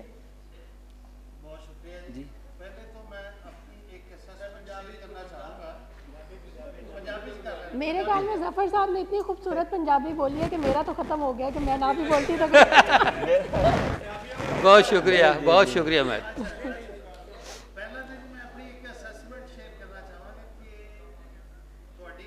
काबलियत से किसी को कोई शक नहीं, थोड़ी सर्च से किसी को कोई शक नहीं, लेकिन किसी भी शख्स का इलमी तौर पर काबिल होना और वह ऑडियंस ना केस फ्रीकुएंसी से गल करनी, केस स्पेस से गल करनी, ये एक अलग फील्ड। और मेरा ख्याल है कि थोड़ा जहा ना इस नुकता नज़र ना सोचने की और काम करने की ज़रूरत है।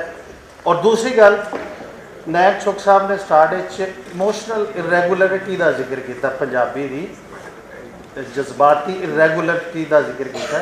तो मैं इन्हां दी इनपुट लेना चाहांगा कि ये जिहड़ी पंजाबी की इमोशनल इरेगुलरिटी है ये इनवेडर कितना जिम्मेदार है तो पंजाबी खुद कितना जिम्मेदार है बायोलॉजिकल। देखो इन्होंने कुरान का हवाला दिता सी, कुरान विच आयतां दा, कुरान की एक आयत है इन्नल मलूका इज़ा दाखलू करियतन फसूदुहा व जालू इज़्ज़त अहलिहा अज़िल्ला व कज़ालिका यफ़लून। ये बादशाह जो वड़ते हैं किसी बस्ती के उन्होंने बर्बाद कर देंगे ने तो इज्जत वालों बेइज्जत कर देंगे ने, तो इन्हों का यही वतीरा है। हुण वेखो जो बादशाह आए तो जोड़े इत्थे इज्जत वाले सन उन्होंने बेइज्जत कर दिता और जोड़े असल दे विच इत्थों दे वारिस सन उन्होंने अज भी असी बहुत भैड़िया नावां दे नाल समझने तो उन्होंने नौकर और गुलाम और वो सारा बना के रखने। तो पंजाबियों का जोड़ा अपना कसूर है, एक तो हाकमां का कसूर है या इनवेडर्स का कसूर है, पंजाबियों का अपना एक कसूर है कि उन्होंने आप भी ये मन्निया ਕਿ ਸਾਡਾ ਸ਼ਜਰਾ ਇੱਥੇ ਦਾ ਨਹੀਂ, ਸਾਡਾ ਸ਼ਜਰਾ ਅਰਬਾਂ ਨਾਲ ਰਲਦਾ ਹੈ, ਸਾਡਾ ਸ਼ਜਰਾ ਹੁਣ ਹੋ ਵੀ ਸਕਦਾ ਹੈ, ਆਏ ਵੀ ਹੋ ਸਕਦੇ, ਲੇਕਿਨ ਮਾਨਣ ਵਾਲੀ ਗੱਲ ਤੁਹਾਡਾ ਉਹ ਸ਼ਜਰਾ ਨਹੀਂ। ਮਾਨਣ ਵਾਲੀ ਗੱਲ ਉਹ ਵੀ ਜਿਸ ਧਰਤੀ ਨੇ ਤੁਹਾਨੂੰ ਰੱਖਿਆ ਪਾਲਿਆ, ਜਿਹਦੇ ਤੋਂ ਤੁਸੀਂ ਜੰਮੇ ਪਲੇ। ਅਸੀਂ ਪੈਸੇ ਦੇ ਕੇ ਸ਼ਜਰਾ ਮੁਨਸ਼ੀਆਂ ਨੂੰ ਆਪਣੇ ਸ਼ਜਰੇ ਵਟਾਏ, ਅਸਾਂ ਆਪਣੇ ਪਿਓ ਵਟਾਏ, ਤੇ ਪਿਓ ਵਟਾਉਣ ਵਾਲੇ ਕੀ ਹੁੰਦੇ ਨੇ ਤੁਸੀਂ ਆਪ ਸਮਝ ਲਓ। ਪਰ ਉਹ ਸਾਰੇ ਹਾਕਮ ਸਨ।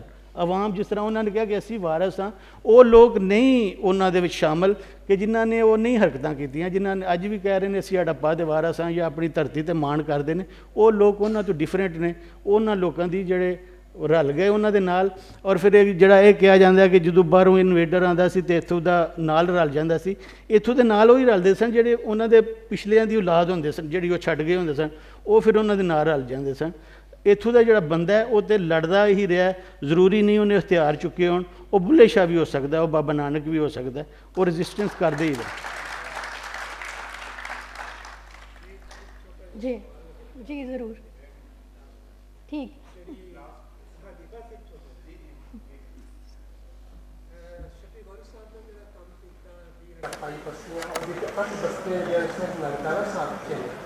ਤੁਹਾਡਾ ਜਿਹੜਾ ਕਰਾਚੀ ਵਾਲਾ ਆਰਕੋਲੋਜੀ ਨੰਬਰ ਜਿਹੜਾ ਸਪੈਸ਼ਲ ਹੈ ਪੰਜਾਬ ਦੇ ਉੱਤੇ, ਉਹਦੇ ਤਕਰੀਬਨ 400 ਬਸਤੀਆਂ ਦਾ ਜ਼ਿਕਰ ਹੈ ਜਿਹੜੀਆਂ ਕਿ ਪੰਜਾਬ ਦੇ ਵਿੱਚ ਚਰਾਬ ਤੋਂ ਲੈ ਕੇ ਔਰ ਥੱਲੇ ਰਹੀਮ ਯਾਰਫਾ ਤੱਕ ਜਿਹੜੀਆਂ ਠੱਗੀਆਂ ਹੋਈਆਂ।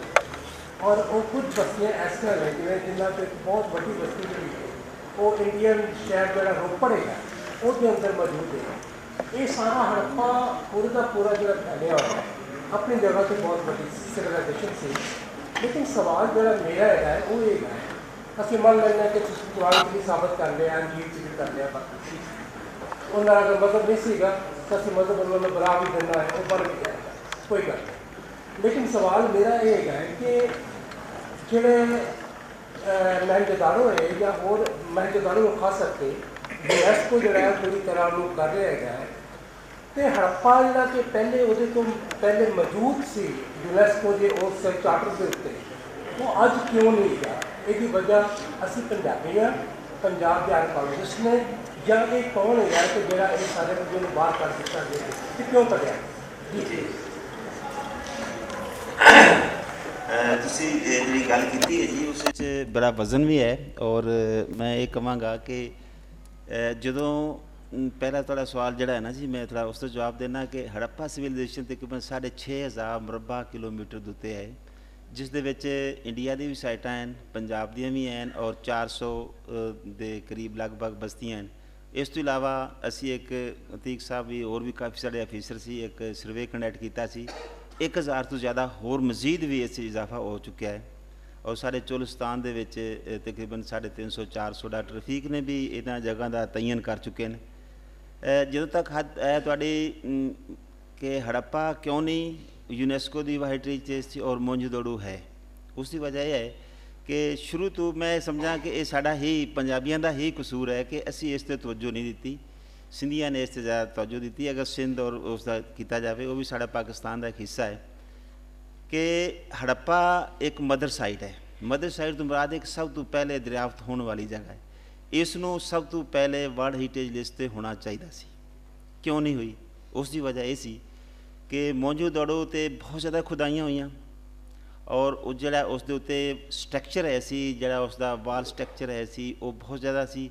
ਸਾਡਾ ਇਸ ਤਰ੍ਹਾਂ ਇਸ ਲਿਹਾਜ਼ ਨਾਲ ਕਿਉਂਕਿ ਤਬਾਹ ਹੋ ਚੁੱਕਿਆ ਸੀ, ਜਦੋਂ ਮੈਂ ਪਹਿਲੇ ਵੀ ਜ਼ਿਕਰ ਕੀਤਾ ਰੇਲਵੇ ਟਰੈਕ ਦੀ ਵਜ੍ਹਾ ਤੋਂ, ਔਰ ਜਿਹੜੀ ਉਸ ਦੀ ਰਿਕੁਆਇਰਮੈਂਟ ਹੈ ਸੀ ਉਹ ਮੋਂਜੋਦੜੋ ਕਰ ਰਿਹਾ ਸੀ ਔਰ ਹੜੱਪਾ ਨਹੀਂ ਕਰ ਰਿਹਾ ਸੀ। ਉਸ ਵਕਤ 1984 ਦੀ ਗੱਲ ਹੈ। ਇਸ ਵਜ੍ਹਾ ਤੋਂ ਉਹਨਾਂ ਨੂੰ ਇਸ ਨੂੰ ਵਰਲਡ ਹੈਰੀਟੇਜ 'ਤੇ ਇਨਸਕ੍ਰਾਈਬ ਕਰ ਲਿਆ। ਉਸ ਵਕਤ ਸਾਡੀਆਂ 6 ਸਾਈਟਾਂ ਪੂਰੇ ਪਾਕਿਸਤਾਨ ਦੇ ਵਿੱਚ ਯੂਨੈਸਕੋ 'ਤੇ ਇਨਸਕ੍ਰਾਈਬਡ ਹੋਈਆਂ, ਜਿਸ ਮੋਂਜੋਦੜੋ ਹੈ, ਲਾਹੌਰ ਫੋਰਟ ਹੈ, ਸ਼ਾਲਾਮਾਰ ਬਾਗ ਹੈ, ਹੋਰ ਵੀ ਹਨ।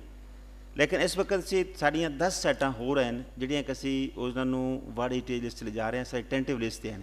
ਉਹਦੇ ਵਿੱਚ ਹੜੱਪਾ ਨੰਬਰ 1 'ਤੇ ਹੈ। ਪਿਛਲੇ 2 ਸਾਲ ਤੋਂ ਪਹਿਲੇ ਇੱਕ ਯੂਨੈਸਕੋ ਦੀ ਟੀਮ ਆਈ ਹੈ, ਉਹ ਆਪਣੇ ਸਰਵੇ ਕਰਕੇ ਗਈ ਹੈ।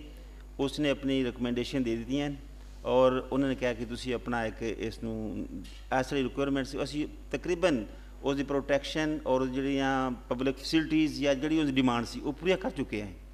ਹੁਣ ਜਸਟ ਅਸੀਂ ਉਸ ਨੂੰ ਲਿਖ ਰਹੇ ਹਾਂ ਔਰ ਇਨਸ਼ਾਅੱਲਾ ਉਹ ਇੱਕ ਪਾਰਟ ਹੋ ਜਾਏਗਾ ਸਾਡਾ ਹੜੱਪਾ ਵੀ ਨੀਅਰ ਫਿਊਚਰ ਯੂਨੈਸਕੋ ਦਾ।